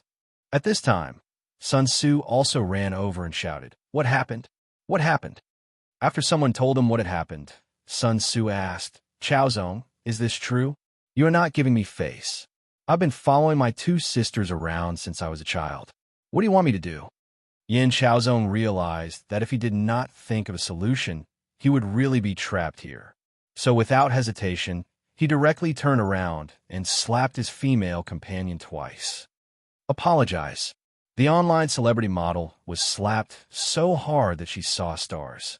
Instantly, her face was covered with tears. She stared at Yin Chaozong in disbelief and felt wronged. I asked you to apologize. Yin Chaozong stared at her angrily. No one was on her side. This was the reality. The online celebrity model could only feel wronged and said, Sorry, it's my fault. I shouldn't have scolded you. After saying that, the online celebrity model also made up her mind and slapped herself twice. It was really unbearable. Beautiful ladies, I'm really sorry. It's my fault for not disciplining them properly. You've been wronged. I wasn't paying attention just now and accidentally pushed you down, Yin Chaozong said patiently. He had completely embarrassed himself today. Ma Weiyang snorted coldly and said, Can you solve this problem by apologizing? What do you think I am? You can ask around and see what kind of person I am. Zhangde gave Sun Su a look. Sun Su immediately understood and said, Sister Mawei, Sister Qinran, can you give me some face? Chaozong is also my good friend. Let's just forget about this, okay? Sun Su, if I give you face, who will give me face? You can ask your brother if he dares to say this. Ma Weiyang said mercilessly. Sun Su instantly lost his temper and looked at Yin Chaozong. His look was obviously saying, I can't do anything. You caused this trouble, you should find a way to solve it. Two beautiful ladies, I solemnly apologize to you again. Tomorrow, I will hold a banquet to apologize to you. I will definitely not let you down, Yin Chaozong said in a low voice. What else could he do? Even if he felt wronged, he had to bear it today. Ma Weiyang still did not let it go. She said, Who likes to eat your food? I will not let this matter go. Ma Wei, that's enough. There are so many people here. Give them some face. If you still feel wronged, we can talk about it later, Fan Deji said timely. He was really afraid that Ma Weiyang had overdone her act. Yin Chaozong wanted to say something, but Zhangde directly waved his hand and stopped him. Young Master Yin, I am sorry. It seems that you are not welcome here. You should leave with your female companion. Zhang Da's words directly did not give Yin Chaozong any face. Yin Chaozong's face was gloomy. He had a lot of anger in his stomach, but unfortunately, he could not vent it. Sun Su hurriedly pulled Yin Chaozong out of the hall and said, Chaozong, don't say anything. Let's go first. Yin Chaozong had no choice. What could he do about this matter today? Did he have to completely fall out with him? Then the development of the following things might go beyond the scope of control. How could he deal with it then? Therefore, he could only bear with it. Tonight, the playboys of Suzhou City and the local playboys of Shanghai were present. Yin Chaozong had once again embarrassed himself in front of so many people. It would not take long before the whole city knew about it, and he would become everyone's joke. Chapter 239. Obviously not Yin Chaozong left the villa in embarrassment. At this moment, what he regretted most was that he had promised Sun Su to come tonight. He had lost all his face. First, he was humiliated by Shun San in public. Then, he was bullied by the playboys in Suzhou City. However, he did not dare to say anything and had to apologize respectfully. Of course, he was not willing to go against so many playboys in Suzhou City for a woman and his face. Otherwise, the price he would have to pay would be unimaginable. As for Qinran, since she saw Yin Chaozong, she had been looking him up and down. At the same time, she restrained the anger in her heart. She was afraid that she could not help but make a scene. Therefore, Ma Weiyang was the one who made trouble, not her. In this way, the situation could be controlled. In these 2 days, Qinran also understood what Gongsun had said. With the old man's power, it was not difficult to deal with the Yin family. However, if she really did all these things for Qin Sheng, what would Qin Sheng think when he found out in the future? The deeper the scar, the further a man could go. Therefore, Qinran felt that this was all she could do. She would leave the rest to Qin Sheng. When that day came, she could help Qin Sheng in any way she wanted. After Yin Chaozong left the villa, this farce ended. Qinran and Ma Weiyang were surrounded by people, asking them how they were, whether they were injured, and so on. Some people even said that they wanted to get back at them and would not let it go so easily. In fact, apart from their good relationship, the two women's identities were more important. Perhaps they were not as good as the ancestors of some playboys present. After all, this world was built by their ancestors. However, this society was so realistic. Only those who were in the right position could make plans. Qinran and Ma Weiyang's towering tree happened to be in the right position. Qinran and Ma Weiyang were very familiar with this kind of party. However, they were over 30 this year and were not as energetic as young people. They usually just played along. Ma Weiyang had not had fun for a long time. After all, she was already a wife and a mother. Family factors were taboo. Moreover, both her husband's family and her mother's family were not ordinary families. Today was a rare opportunity for her to indulge herself. Qinran played with her for a while and then went back to the small room alone to drink red wine. She was thinking about what that brat was doing now and when she would find time to visit him again. After all, they had been separated for more than 20 years. How could meeting each other in a hurry alleviate their longing? At this time, Fantagy walked into the room and said casually, "Why don't you go out and have fun?" "You know I don't like crowds," Qin Ran said casually. She looked a little tired. If it was someone else, Fantagy would definitely not be willing to get involved in this mess. After all, his identity was relatively special, and it was taboo for him to enter such an occasion. Moreover, he did not want to mingle with these rich playboys. He had his own circle. But this person was Qin Ran, his best friend since childhood. She was also the person he used to have a crush on. Well, it was not just one or two people who had a crush on Qin Ran. "You've already vented your anger. Why don't you look happy?" Fantagy asked, puzzled. Qin Ran smiled bitterly and said, "Don't you think I'm very childish and capricious? Only you will accompany me like this." "I don't think so. Everyone has love and hate. It's just that as we grow older, we have to mature and bear it. Especially people like us, we can't be unscrupulous. But sometimes it's tiring to live like this, so it's okay to vent occasionally," Fantagy said with a chuckle. Qin Ran raised her glass and clinked it with Fantasy's. She said, "People in the system speak differently. Anyway, thank you for accompanying me to Shanghai. With our relationship, we don't need to say this. Moreover, even if we didn't come, you had many ways to vent your anger. But I'm more curious about how this guy offended you. It's obvious that he doesn't know you. Now that it's over, can you tell me?" Fantagy said casually, but there was a deeper meaning in his words. If Qin Ran and Yin Chaozong had a deep grudge against each other, he would not let it go so easily. He once said that he would not allow anyone to bully Qin Ran. As long as he had the ability, he would definitely protect Qin Ran. Qin Ran sighed and said, "I can't tell you now, but you will know one day. By then, you will understand why I did what I did. It's not over between me and him." "I got it." Fantagy did not ask much. At this time, Zhangde and Ma Weiyang also came back. Everyone started drinking and did not continue the topic. Qin Sheng, who was far away in Hangzhou, did not know that his sister, Qin Ran, had already helped him vent his anger. She made Yin Chaozong lose face in front of so many rich playboys, and Yin Chaozong did not dare to resist at all. In the morning, when Qin Sheng went out for a jog, the streets were already crowded.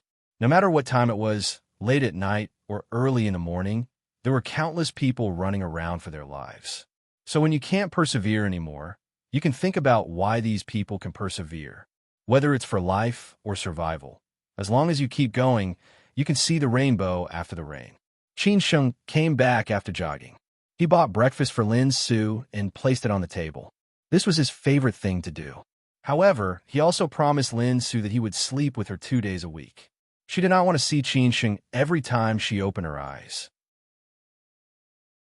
The most important thing for Qin Sheng this morning was to meet the big boss that Yang Deng had already contacted. Only he dared to cooperate with Qin Sheng. Qin Sheng arrived at Cici half an hour earlier.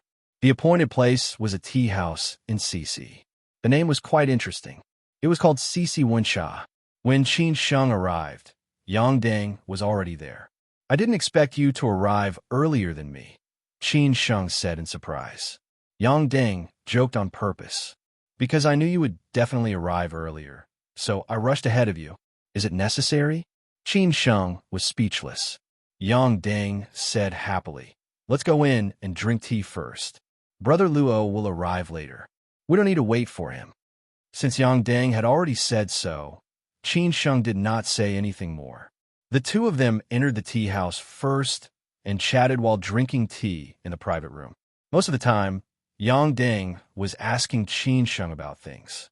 After all, he knew Qin Sheng better than Qin Sheng, but Qin Sheng knew nothing about him. He ordered a pot of Dongting Biluakan because Qin Sheng had recently drunk Westlake Longjing tea so much that he almost threw up. He could not drink Longjing tea every day just because he was in Hangzhou. When a pot of Dongting Biluakan was almost drunk, Brother Luo, whom Yang Deng had mentioned, arrived late. Qin Sheng had also inquired about Brother Luo before and even asked Chowda. The result made him very satisfied. Brother Luo's strength was not inferior to Yuan Ku's, or it could be said that he was much more powerful than Yuan Ku.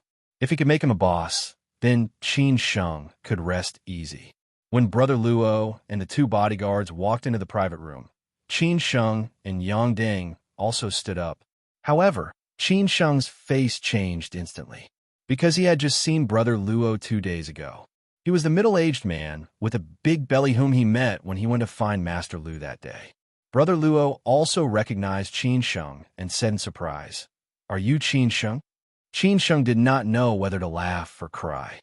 "I didn't expect you to be Brother Luo."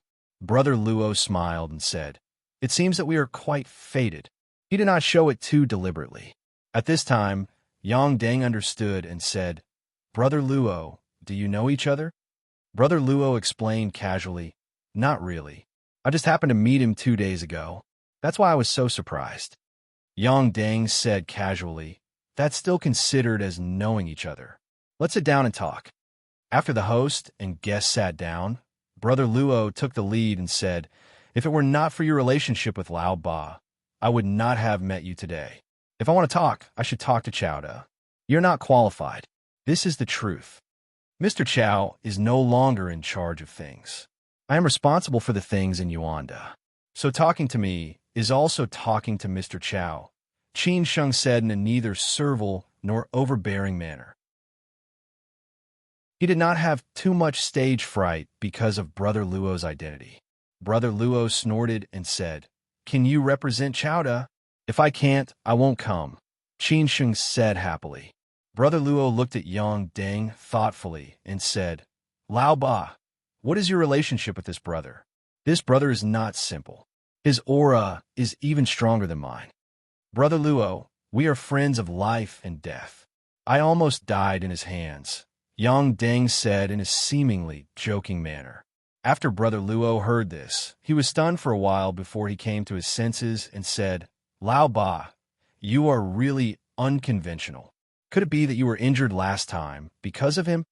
When Qin Sheng heard Yang Deng's words, to be honest, he thought too much and broke into a cold sweat subconsciously. He was more or less afraid that today was a trap set up by Yang Deng. He was a little mean to measure the heart of a gentleman, but he had no choice but to be cautious. Fortunately, Yang Deng did not notice it. Otherwise, he would be more or less disappointed. He smiled and said, "My skills are not as good as others. There is no other way." "Interesting." Brother Luo stared at Qin Sheng and said with interest, "However, Qin Sheng, today I can come to see you because of Lao Ba, but it is not necessarily because of Lao Ba that I agree to cooperate with you. Let's talk business. What price can you give me?" "According to your rules, we can give you 2 points higher," Qin Sheng said directly. Brother Luo asked for an exorbitant price, for points higher. "Deal." Qin Sheng did not give Brother Luo any chance at all and directly made the decision. Brother Luo was very surprised and said, "Qin Sheng, are you sure? Do you know how much these 4 points are worth a year? Money is money when you can earn it. If you can't, then it is not money. Don't you think so, Brother Luo?" Qin Sheng said with a smile. Brother Luo squinted and said, "You young man, interesting, interesting. Since you're so forthright, this deal is done. I will send someone to sign the contract with you later. You can directly enter tonight." Brother Luo is also a forthright person. I hope we can get closer in the future. Qin Sheng took the initiative to reach out his hand and said, even he did not expect this to go so smoothly. But Qin Sheng was very clear in his heart. Was it really his personal charm that conquered Brother Luo? Obviously not. Chapter 240. Amazing Third Master Wu was one of the magnates in Jiangxia. He had a great influence in Jiangxia and Shanghai. Therefore, there were many ruthless people under his banner. Brother Luo was one of them. In the early years, he was appreciated by Third Master Wu and began to get on the right track. What he ran were all gray industries. His security company was quite famous in Hangzhou and had cooperation with many high-end residential shopping malls. He was responsible for the security of many places under Third Master Wu's banner. A few years ago, he had quarreled with Yuan Ke several times in order to snatch customers. Therefore, he did not pay attention to Yuan Ke. Therefore, Yang Deng told Qin Sheng that Brother Luo was the best choice. However, Brother Luo was not the kind of person who would start a fight when he was young. Now, he basically operated behind the scenes. There were so many subordinates who wanted to be promoted. As long as he controlled the general direction, he did not need to worry about the things below. Moreover, the times had changed. Nowadays, people competed for resources and influence. There was no need to fight and kill. The government also did not allow such people to exist. After Third Master Wu retired, these people began to rely on Third Master Wu's resources to manage their own connections. Brother Luo was one of the best among them. He knew many big shots in politics and business. Master Lu also had a great influence. His calligraphy and painting had been very popular in recent years. Jiang Xianbang was one of the promoters. As Brother Luo said, he came to see Qin Sheng today. Qin Sheng was not qualified yet. He just came because of Yang Deng. After all, Yang Deng was Third Master Wu's adopted son. Third Master Wu only had 2 adopted sons. His eldest son completely inherited Third Master Wu's mantle. Now, he was a big figure among the young people in Jiangxia. Yang Deng was not very interested in it. However, he usually called these big shots brothers and ranked 8th among the trusted subordinates of Third Master Wu. Brother Luo naturally had to give him face. However, he did not expect that when he saw Qin Sheng, he turned out to be the young man he met at Master Lu's place by chance 2 days ago. At that time, Brother Luo was still guessing the identity of this young man. He could walk into Master Lu's yard and looked very familiar.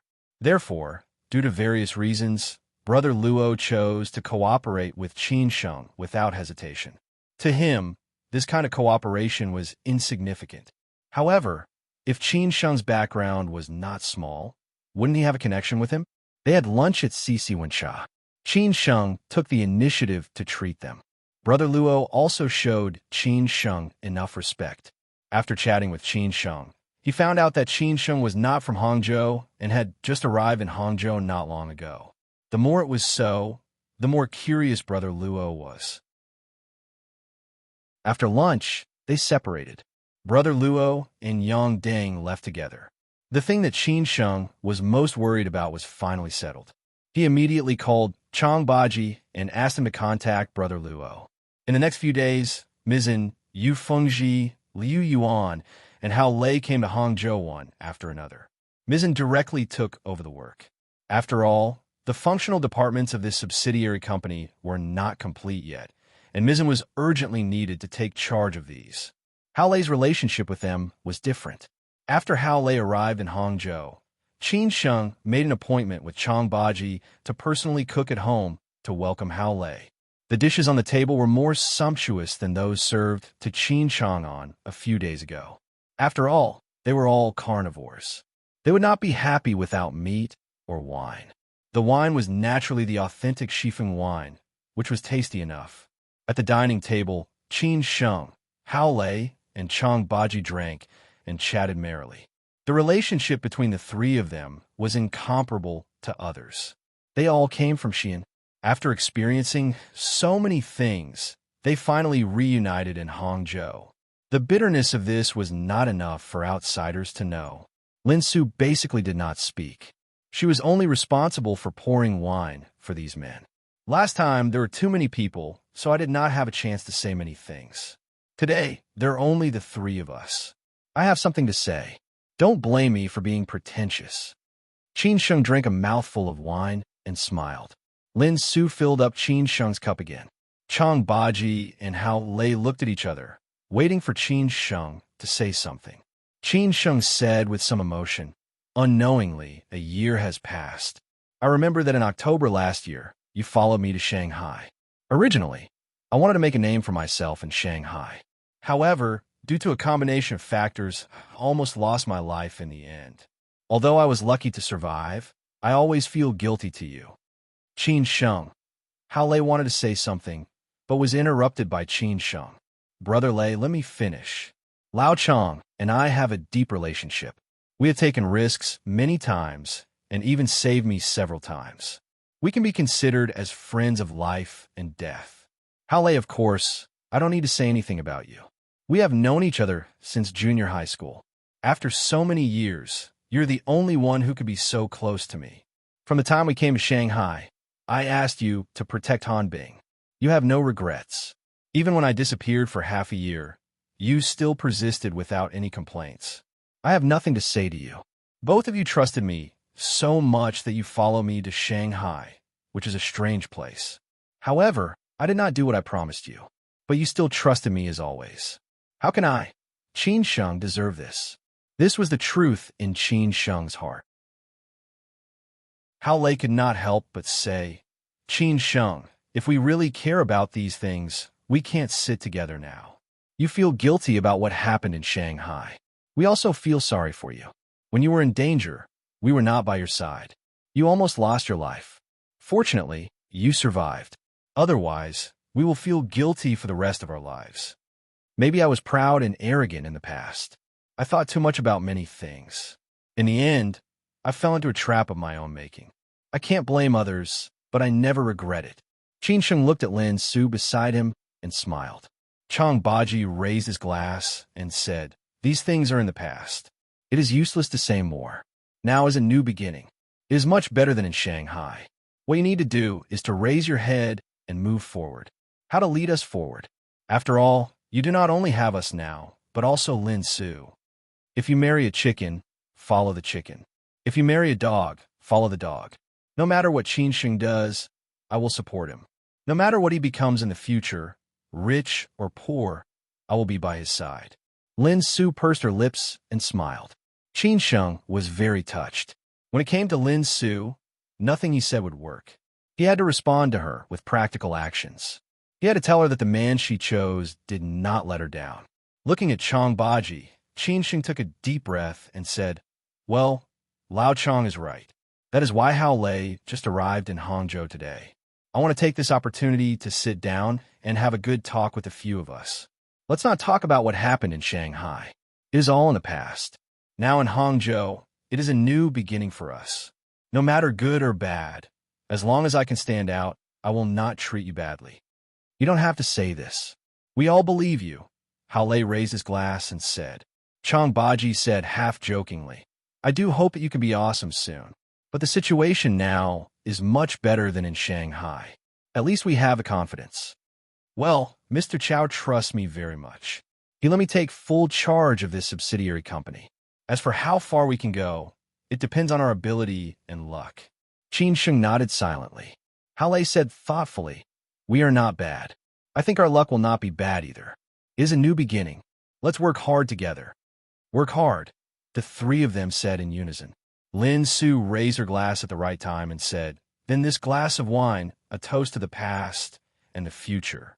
I wish you all success. Originally, Qin Sheng wanted to wait until everyone arrived in Hangzhou to give them a proper welcome and let them get to know each other in this small circle. However, they had just taken over their jobs. In addition to adapting to the new working and living environment, there were a lot of things waiting for them. So Qin Sheng could only wait until everything was on the right track. During this time, Qin Sheng rarely participated in the affairs of the headquarters of Yuanda Group. The entire headquarters was personally controlled by Chao. Mr. Zhou was no longer fully in charge. Qin Sheng only attended meetings occasionally. Most of the time, he was still in charge of the subsidiary company. September had arrived. They had been busy for almost a month. Qin Sheng planned to find time to go back to Xin in the next few days. This was what he had promised Annie Wang and Xin. Naturally, he could not break his promise. Today, Qin Sheng took Lin Su to Jiushi Rose Garden for a banquet. Taking advantage of this opportunity, Qin Sheng asked Chao for 2 days off. Today, everyone in the Chao family was there, whether it was Chao Zhang, who was preparing to enjoy the last year of college life, or Chao Ying, who was in the rebellious stage. Of course, Chao Da's 2 wives were also there. After all, during this time, Qin Sheng had helped the Chao family a lot. Without Qin Sheng, Chao Da could not have reorganized the entire Yuanda so quickly. As for Chao Da, he now attached great importance to Qin Sheng. No matter what the reason was, he must tie the Chao family and Qin Sheng together. Therefore, this seemingly ordinary family banquet was very important to Chao Da. He specially invited a chef from the Dragon Well Manor Hotel in Radisson to cook. Even the two wives were surprised. After all, no matter how much Chowda appreciated Qin Sheng was just his subordinate. There was no need to be so grand. Just after 6 o'clock in the evening, Qin Sheng and Lin Su arrived at Jiushi Rose Garden. In order not to lose Qin Sheng's face, Lin Su deliberately dressed up today. This carefully selected gray tassel dress was elegant and charming, which just set off her temperament. She also asked Shower Watching to accompany her to do her hair and borrowed a few pieces of jewelry from Shower Watching. Lin Su, who was 172 meters tall and wearing high heels, walked with Qin Sheng. She almost caught up with Qin Sheng's height. No one would believe that they were a perfect match. It could only be that Qin Sheng climbed up the social ladder with Lin Su. It was said that to evaluate a man, you had to look at the level of his woman. Of course, Lin Su deliberately did this in order not to let others look down on Qin Sheng. When the two walked into the living room of the Chow family's villa, everyone in the Chow family, who was waiting for Qin Sheng and his girlfriend in the living room, was stunned on the spot. Everyone's eyes were focused on Lin Su. No one thought that Qin Sheng's girlfriend would be so amazing. Lin Su was used to the world. She did not have stage fright at all. She faced everyone with a smile. Qin Sheng did not pay attention to the surprise of the Chow family. This situation was within his expectation. He liked others to be so surprised when they saw Lin Su. Uncle Chow, first aunt, second aunt. Qin Sheng greeted politely. Lin Su also smiled and bowed her head to greet them. Chow Da's first wife was the first to come back to her senses. She did not care about her gaffe. She quickly got up and smiled. TSK. Qin Sheng, is this your girlfriend? Well, first aunt, this is my girlfriend, Lin Su, Qin Sheng said with some embarrassment. Lin Su said in a sweet voice, first aunt, oh, you really scared me. I didn't expect Lin Su to be so beautiful. Look at her facial features. Come on, don't stand there. Sit down and talk, Chow Da's first wife said. Then she said to Chow Da, what are you waiting for? Chow Da, who was still in a daze, came back to his senses. He said somewhat awkwardly, sit down. Chow Da's second wife smiled and held Lin Su's hand, letting Lin Su sit between her and her elder sister. Chow Zhang, who was sitting below, had a whole new level of respect for Qin Sheng. Qin Sheng's girlfriend had really shocked him today. It had been a long time since he had seen such a beauty. Chapter 241. Chow Da's planned beauty could go through plastic surgery, but it would be best if it was natural and natural. One's body could be trained, even yoga would do. However, temperament was not something that could be obtained easily. It was the accumulation of each person's life experience. It was just like the saying, if you have a scholarly heart, you will naturally have a temperament. Although Lin Su's mother became Lin Chanting's mistress, because of love, she was born in a scholarly family. Her parents were dutiful teachers, and she was also a high school teacher. Therefore, she worked hard to cultivate Lin Su since she was a child, such as reading, drawing, playing the piano, and so on. After she came to the Lin family, Lin Su had better conditions. Lin Chanting was strict with her and let her learn a lot of skills. Coupled with the old lady's personal teaching, Lin Su became a typical lady from a respectable family. Later, she graduated and entered the family business. She did well in the financial circle of Shanghai. The level of contact and the world she had seen were not comparable to ordinary women. These experiences gradually made Lin Su have today's temperament. Even if she lived an ordinary life with Qin Sheng, it could not hide her extraordinary temperament. Moreover, Lin Su was not a simple woman. Therefore, it was not difficult to understand why Lin Su, who was beautiful in temperament, stunned the Chow family after she dressed up carefully. Except for Chow Da, the rest of the Chow family did not know Qin Sheng's background. They all thought that Qin Sheng was just an ordinary assistant hired by Chow Da. Chow Da appreciated his good ability, so he wanted to cultivate him. Therefore, before Qin Sheng brought his girlfriend to the banquet, everyone guessed that Qin Sheng's girlfriend was not much. She might be beautiful or elegant, but they were not as surprised as they were when they saw her. Chowda understood after he came to his senses. Now, he could accept any surprise brought by Qin Sheng. After all, Qin Sheng was Qin Chang'an's son. How could Qin Chang'an's son be ordinary? It was said that like father, like son, the father was a hero and the son was a hero. No matter what, he would inherit Qin Chang'an's genes. It was reasonable for him to have such a girlfriend.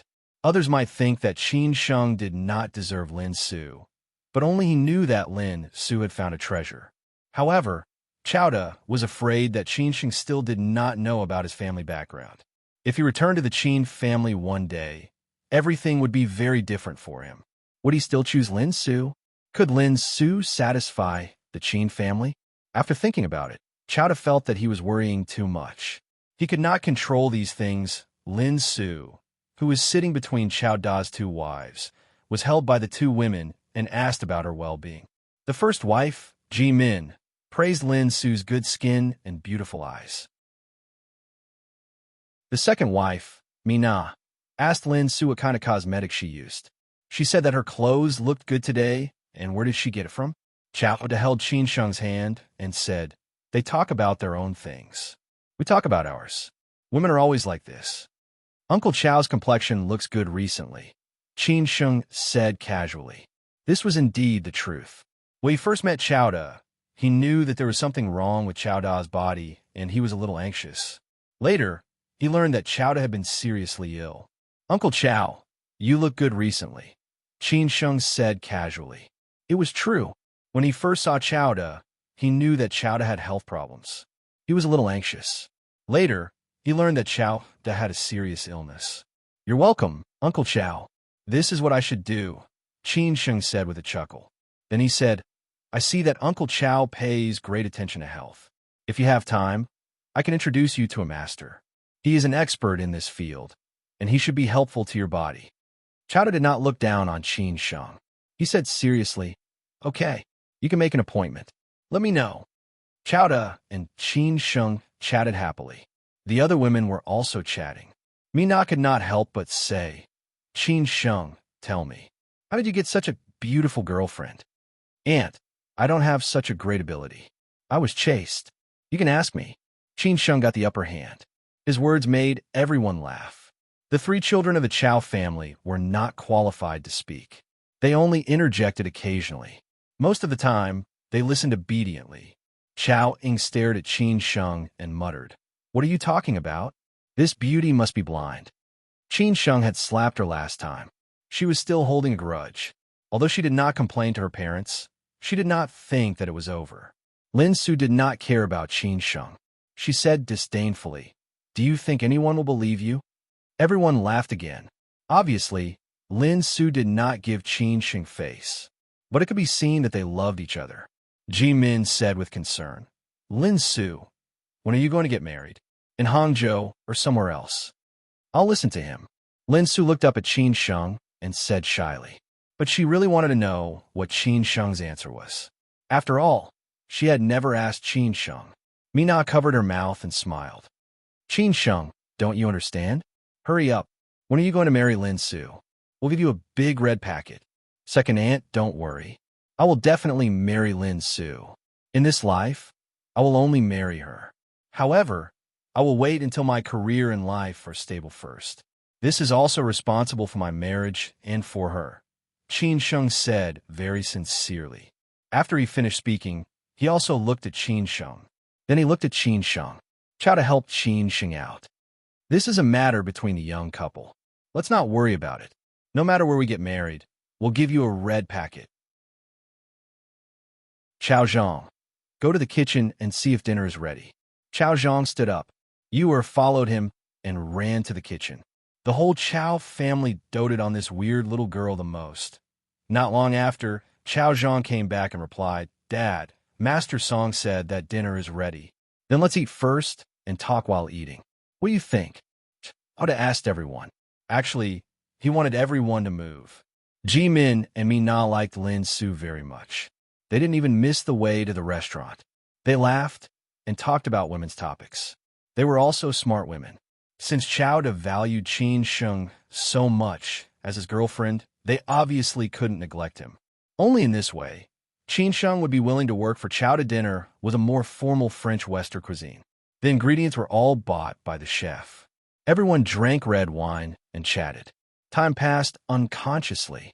After dinner, Chowda smiled and said, "You guys talk with Lin Su first. I'll go to the study with Qin Sheng to talk about something." Go.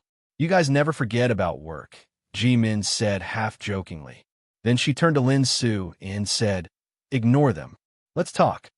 In the study, Chowda asked, "I haven't asked about the subsidiary. After you took over, how is the operation going? Are there any problems?" "I've asked an old friend to help me. She's fully in charge of the management of the company. Polly and Yunding are now on the right track. Brother Luo's men have also entered the venue 2 days ago. There are people in charge of each venue. As for Guangyin Live, I have my own ideas. I've also contacted Brother Yu. He's very supportive of it. I've also sent people to cooperate with him. I'm currently preparing a plan." Chowda nodded silently and said, "Lao Zhou will fully support you at the headquarters. You can do whatever you want. If you have the ability to develop new projects, I will also support you." Qin Sheng naturally understood what Chowda was implying. However, he really didn't have this plan at the moment. After all, he didn't know much about this industry. "I want to wait and see," Qin Sheng said with a chuckle. Chowda said thoughtfully, "Qin Sheng, I admire you very much. When you're done with your work, I will introduce you to some friends. These are all my relationships over the years. Chao Zhang doesn't have the ability to inherit them. I think you're more suitable." Chowda's words obviously showed that he valued Qin Sheng very much. Qin Sheng said in fear and trepidation, "Uncle Chow, I know what you mean. Don't think too much about it. When the time is right, I will separate this subsidiary and you will be in charge of it. Chao Zhang will go to the headquarters directly after he graduates," Chowda said bluntly. This was also his plan from the beginning. Chao Zhang was really not suitable to handle these things. Qin Sheng's eyes were like torches. "I will definitely not let you down." Chowda patted Qin Sheng on his shoulder and said, "Qin Sheng, I know what you're capable of. You just lack opportunities. Actually, I'm giving you this opportunity out of selfishness. No matter how far you go in the future, help my children more. After all, I can't accompany them forever." Qin Sheng said firmly, "Uncle Chow, don't worry. I will treat them as my biological brothers and sisters." At this moment, Qin Sheng was very grateful to Chow De. "You treat me like a national knight. I will definitely return the favor." After talking about these things, Qin Sheng said, "Uncle Chow, I want to take 2 days off next week to bring Lin Su back to Xin to see my family. I haven't been back for more than half a year." "Qin Sheng, you don't need to tell me these things in the future. You should be independent." Chowda waved his hand directly. "Of course," he agreed. Qin Sheng quickly said, "Uncle Chow, I understand. No matter what, go home often. You can't forget your roots," Chowda said. After staying in the study for about half an hour, Qin Sheng and Chowda came out. The women in the living room were chatting happily. Their laughter could be heard from the second floor. Second aunt, it's getting late. Lin Su and I will go back first," Qin Sheng said with a smile after going downstairs. Ji Min urged them to stay. "It's still early. Stay for a while. We haven't finished talking with Lin Su yet." Chowda was a little unhappy. They're used to a world of their own. Let's not disturb them. Mina quickly said, "Okay, we won't urge you to stay. Lin Su, come often in the future. We can go shopping or go to the spa when you are free." Second aunt, we'll go back first." Lin Su stood up and smiled softly. "Sorry to disturb you today." Ji Min pretended to be angry. "What are you talking about? We are a family. Don't be so polite in the future." Chowda and the two madams personally saw Qin Sheng and Lin Su out. They only came back after knowing that they had left. The two madams wanted to say something, but Chowda did not give them a chance. He went into the study again. Chapter 242. Turning a big issue into a small issue. Qin Sheng and Lin Su were chatting happily, talking about the interesting things about the Chow family. Lin Su joked with Qin Sheng and said, "When you become successful in the future, will you also be hugging a woman on both sides like Uncle Chow?" Hearing this, Qin Sheng immediately became nervous and quickly replied, I'm not as capable as Uncle Chow. I'm afraid that you will chase me down the street with a knife. Actually, I don't mind. Which man is not a playboy? This is how society is. Which woman doesn't like successful men? Only they can satisfy all the women's requirements, whether material or spiritual. My only request is that you can flirt with any woman. I don't mind you having feelings for them, but you're never allowed to bring them home, Lin Su said meaningfully, but he did not know whether it was true or not. Qin Sheng did not dare to believe it. A woman's heart was like a needle at the bottom of the sea. Who knew if Lin Su was tricking him? If he showed any feelings, he might be punished by the family tonight. So Qin Sheng quickly said, "Don't worry, I'm not that kind of man." At this time, Chang Baji called. After Qin Sheng answered the phone, his face became serious. Lin Su was confused and asked, "What's wrong?" Qin Sheng thought for a moment and replied, "I'll send you home first. There's something I need to deal with." "No need, I can just take a taxi." Lin Su shook her head. She could tell that something must have happened. That was why Qin Sheng was so nervous.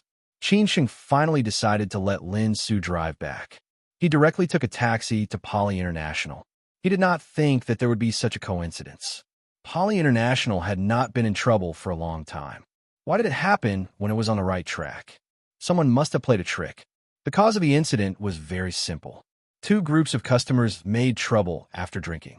After a fight, they directly called the police. If the police were alerted, Poly International's business would definitely be affected. After thinking about it, Qin Sheng finally decided to call Xue Qingyin's childhood friend, Fong Jianping. After all, the only person he knew in the political and legal department was Director Fong. Fong Jianping happened to be in the municipal bureau. He just wanted to suppress this incident and not let the police car arrive at the entrance of Poly International. When Qin Sheng dialed the number, Fong Jianping happened to be having a gathering with several branch leaders. After hesitating for a moment, he went out and answered the phone. He said politely, "Qin Sheng, it's been so long. You're finally willing to call me." Logically speaking, it should be Fong Jianping, the local tyrant, who called Qin Sheng. However, Fong Jianping had been too busy with work recently. He was handling the handover of work. After all, he was going to the provincial office. However, he was a high-ranking leader after all, so he naturally knew how to speak. Otherwise, how could he open the conversation? "Brother Fong, I'm really sorry to bother you. I won't stand on ceremony with you. I have something to ask of you. Is it convenient for you?" Qin Sheng did not dare to waste any more time.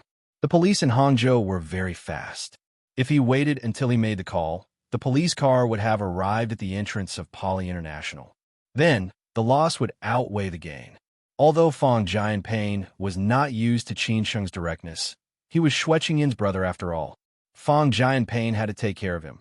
So he said, "You first."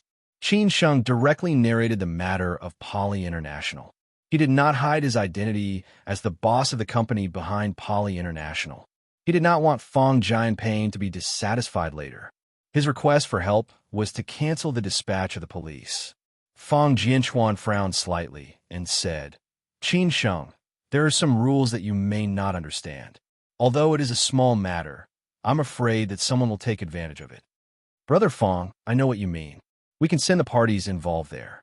At the same time, we can bring the surveillance video and the witnesses there. We can cooperate with the police." Qin Sheng did not wait for Fong Jianping to finish and directly said his idea.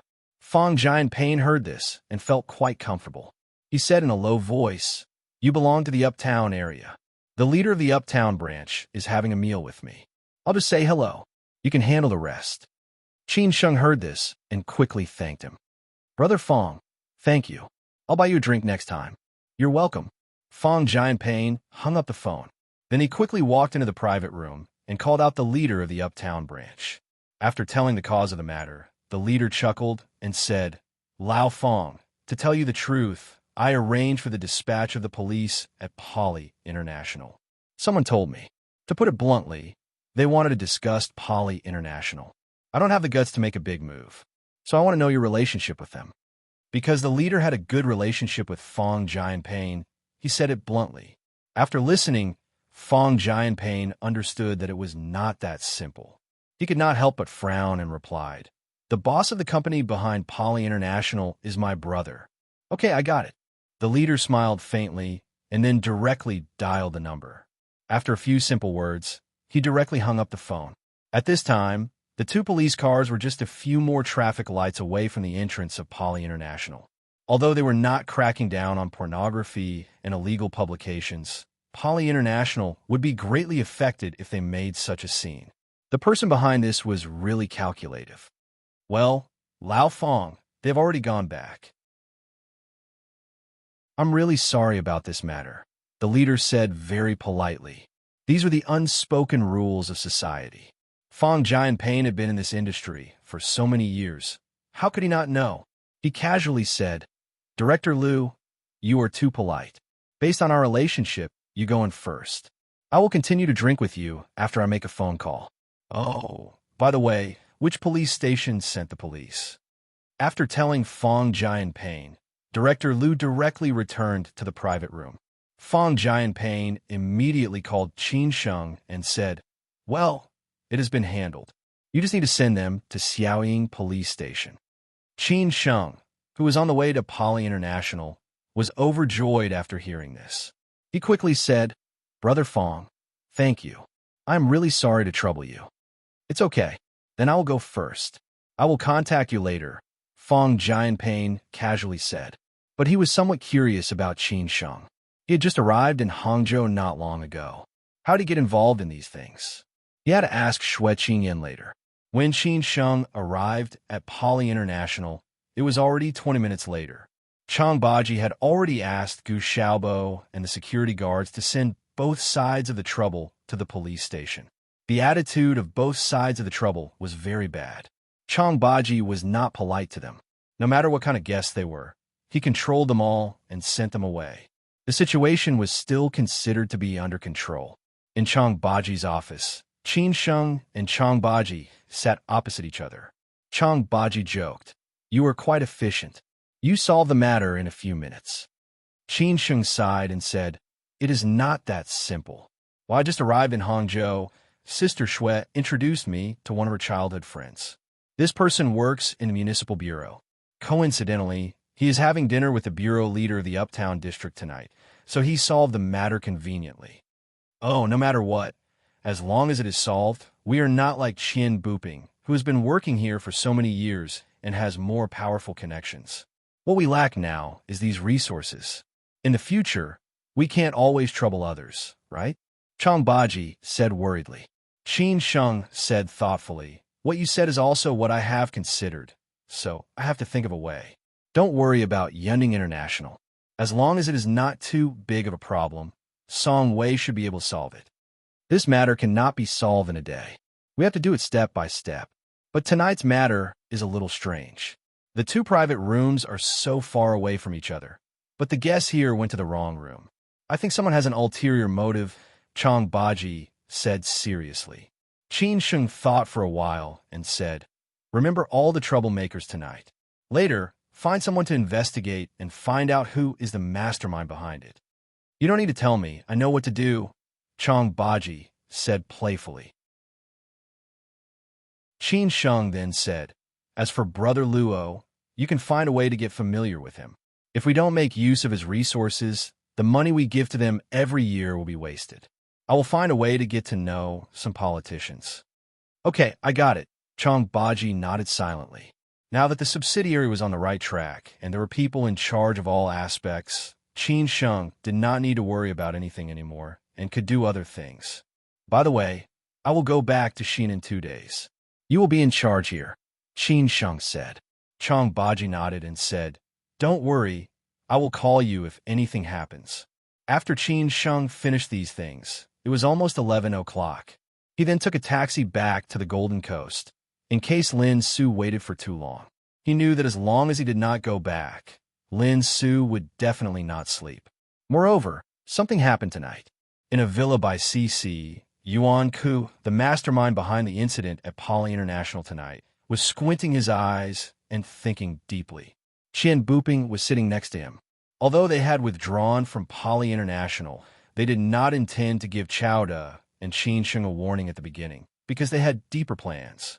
After Yuan Ku withdrew his people from Pali International and Yunding International, he was waiting for Chowda to take the initiative to find him, because he had already told his foster father that no one would take over. As for other forces, they would not become enemies with him because of this matter. Moreover, he had already told them, when their forces came back, they would have more chances to plot against Chowda. However, he did not expect that Chowda would find his sworn enemy, Luo Tianyu, of all people. Wasn't this a slap in the face? That was why the thing happened tonight. Brother-in-law, our people were directly sent to the police station. The police from the Shangqing branch did not come out at all. What the hell is going on? Qian Buping said indignantly. Yuan Ke said gloomily, that bastard Lao Lu did not answer my call. I guess someone must have told him. Otherwise, he would not have done this. Chao Da's response was really fast. Brother-in-law, what should we do? Just let go. Qian Buping had a deep grudge against Qin Sheng, and Chao Da naturally, he would not let it go. Yuan Ke snorted and said, forget it. How can it be? I have a way. Originally, Qin Sheng planned to treat Fang Jianping to dinner the next day after the matter was over. However, he called Xue Qingyan in the end. He did not hide that he had asked Fang Jianping for help last night. In the end, he said that he wanted to treat Fang Jianping to dinner to express his gratitude. No matter what, Fang Jianping was introduced by Xue Qingyan. Qin Sheng should tell Xue Qingyan about it. Xue Qingyan said casually, Jianping has been busy recently. He is handing over his work. He will report to the provincial office in 2 days. When everything is sorted out, I will go back to Hangzhou. You are the host, and I will accompany you. Xue Qingyan's arrangement was reasonable, so Qin Sheng listened to her.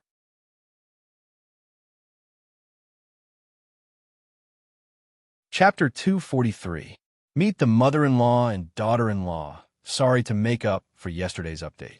Qin Sheng felt that his biggest mistake was calling Annie Wang and Xin Xin after he woke up, which made them worry for half a year again. When he left Xiamen, he should have gone back to Xi'an to see Annie Wang immediately. However, he was too anxious and confused at that time, so he wanted to settle down in Hangzhou first. Later, things happened one after another, so he didn't have time to go back to Xi'an until now. Fortunately, when he was in trouble, Han Bing and Hao Lei were smart and chose to hide it after discussion. Han Bing told Xin Xin that Qin Sheng would be arranged by the company for closed-door training. Because she was anxious, she didn't tell her. Hao Lei also said the same to Annie Wang, so they didn't think too much about it and kept it a secret for half a year. Before returning to Xi'an, Lin Su took Qin Sheng shopping and bought gifts for Annie Wang and Xin Xin. As for Uncle Lin, who was still in prison, he didn't need anything.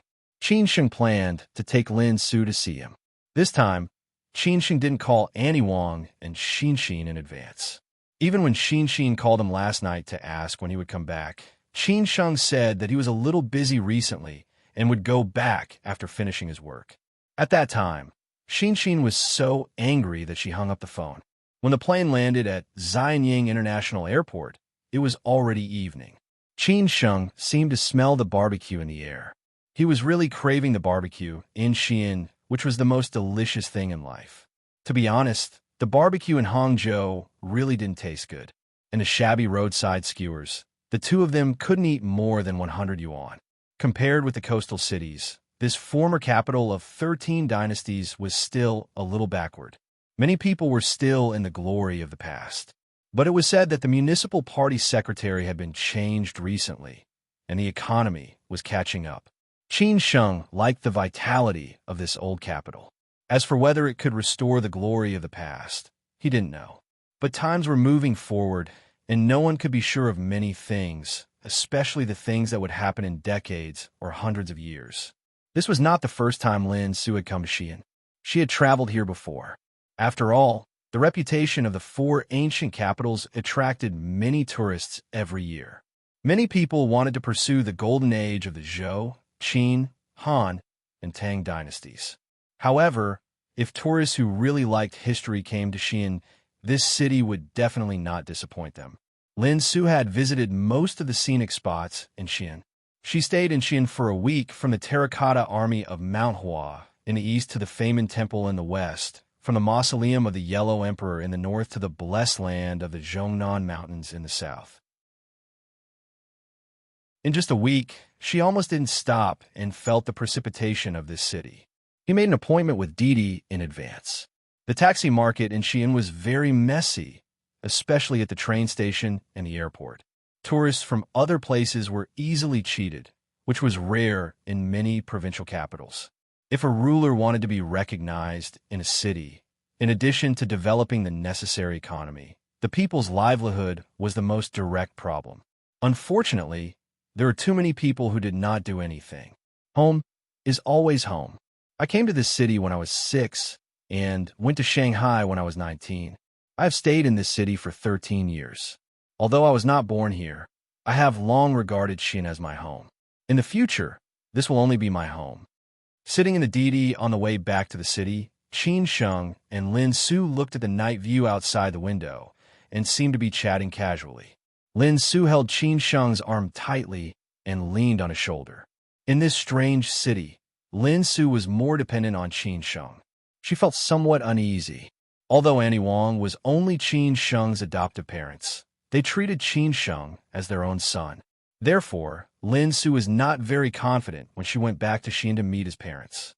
Although in many people's eyes, she was very outstanding, any woman would feel the same at this time. Lin Su joked, "You're afraid of home, right?"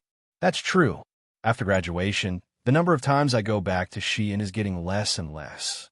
I suddenly think of it. In the past 4 years, this is only the 3rd time I come back," Qin Sheng said with emotion. Most people lived where they were born. Some of them left their homeland and found a place to settle down again. In the end, they grew old there or returned to their hometown in their later years. There were also some people who wandered from place to place and finally settled down when they were old. Qin Sheng should belong to the last kind. "I guess in the future, you will come back less often," Lin Su said half-jokingly. Qin Sheng squinted and said, "Maybe, but I haven't been to Xi'an for several years, and I haven't felt the taste of the new year for several years. Therefore, I want to spend the new year in Xi'an this year." "Okay, I will come back with you to celebrate the new year," Lin Su said very gently. Qin Sheng smiled faintly and did not say anything. Now, they depended on each other. Qin Sheng did not have a real home, and Lin Su had a home but could not go back. The two of them could be said to be in the same boat. On the way, Qin Sheng introduced Xi'an to Lin Su. Compared with the last time she came to Xi'an, Qin Sheng was more professional. When they arrived at Sujiangnu district, the night view here was different from other places. Compared with other places in Xi'an as a 5A scenic spot, Sujiangnu district was extremely lively at night. The car stopped behind the south gate of Jindi, Furong Shijia.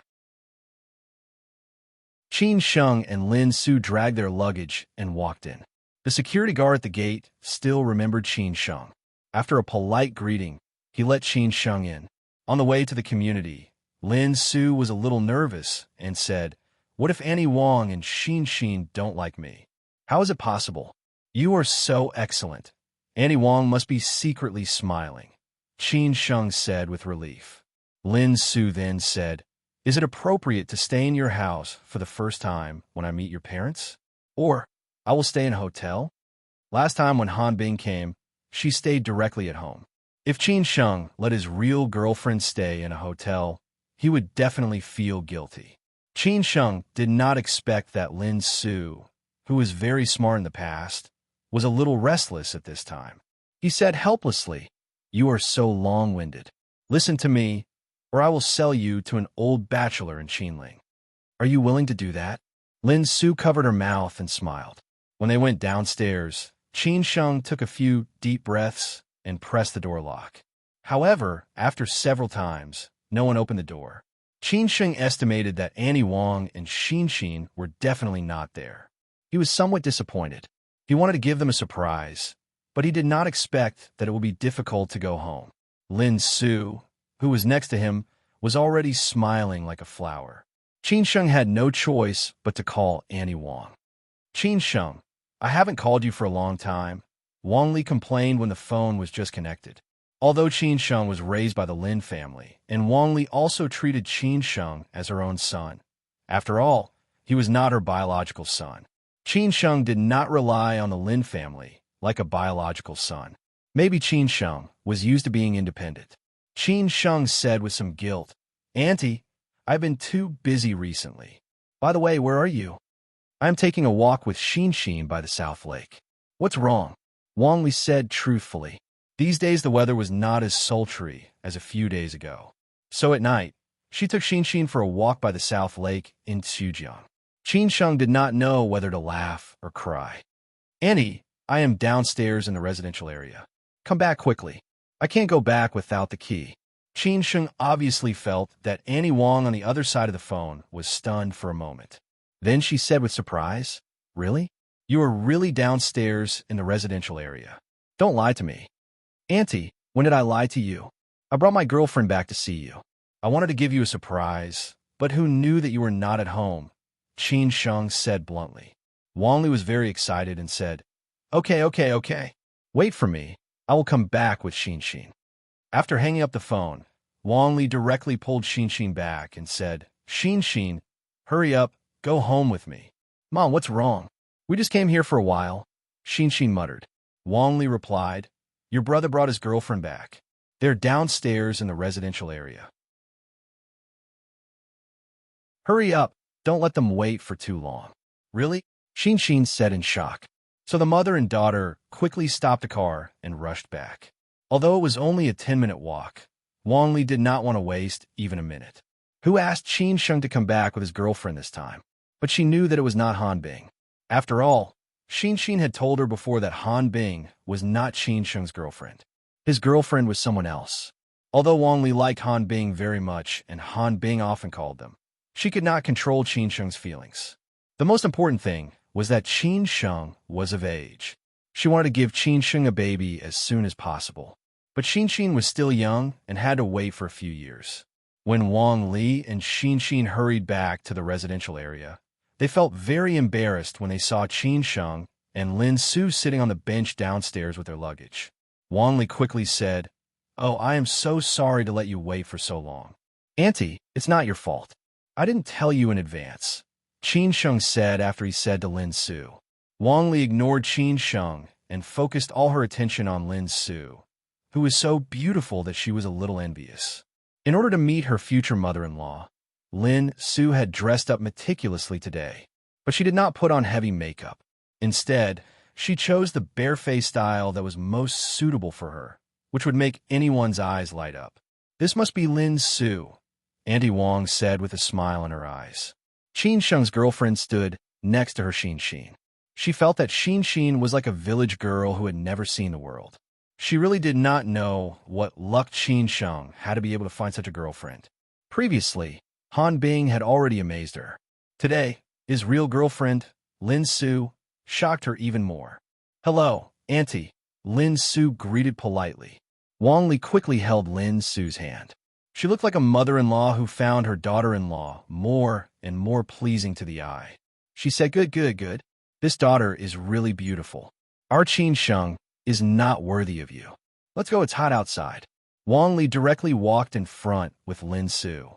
She completely ignored Qin Sheng, who she had not seen for more than half a year. Qin Sheng was really sad. Was his son more important or his daughter-in-law? He reckoned that Wang Li would definitely say her daughter-in-law. Only with a daughter-in-law could he have grandchildren.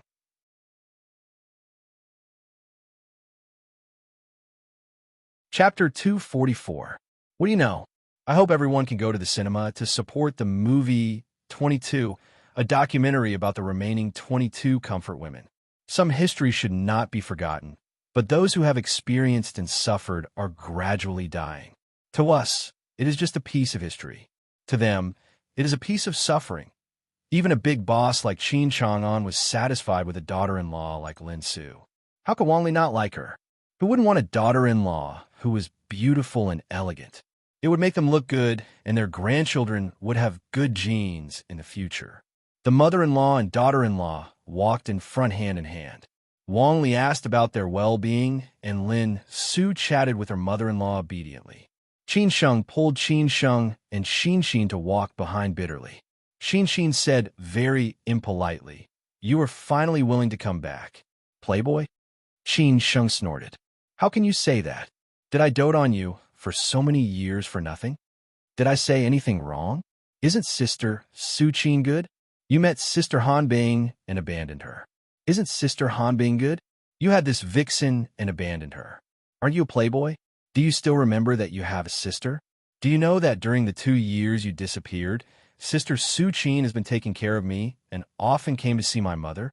Do you know that during the 6 months you disappeared, Sister Han Bing often called my mother and often came to see me at school? Qin Xin said very angrily. Qin Sheng didn't know how to refute this sentence. In his words, how could he, Qin Sheng, make them like this?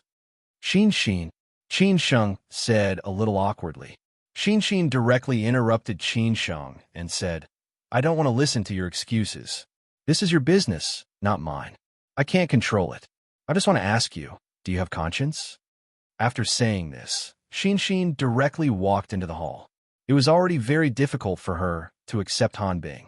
It was obviously impossible for her to accept Lin Su now.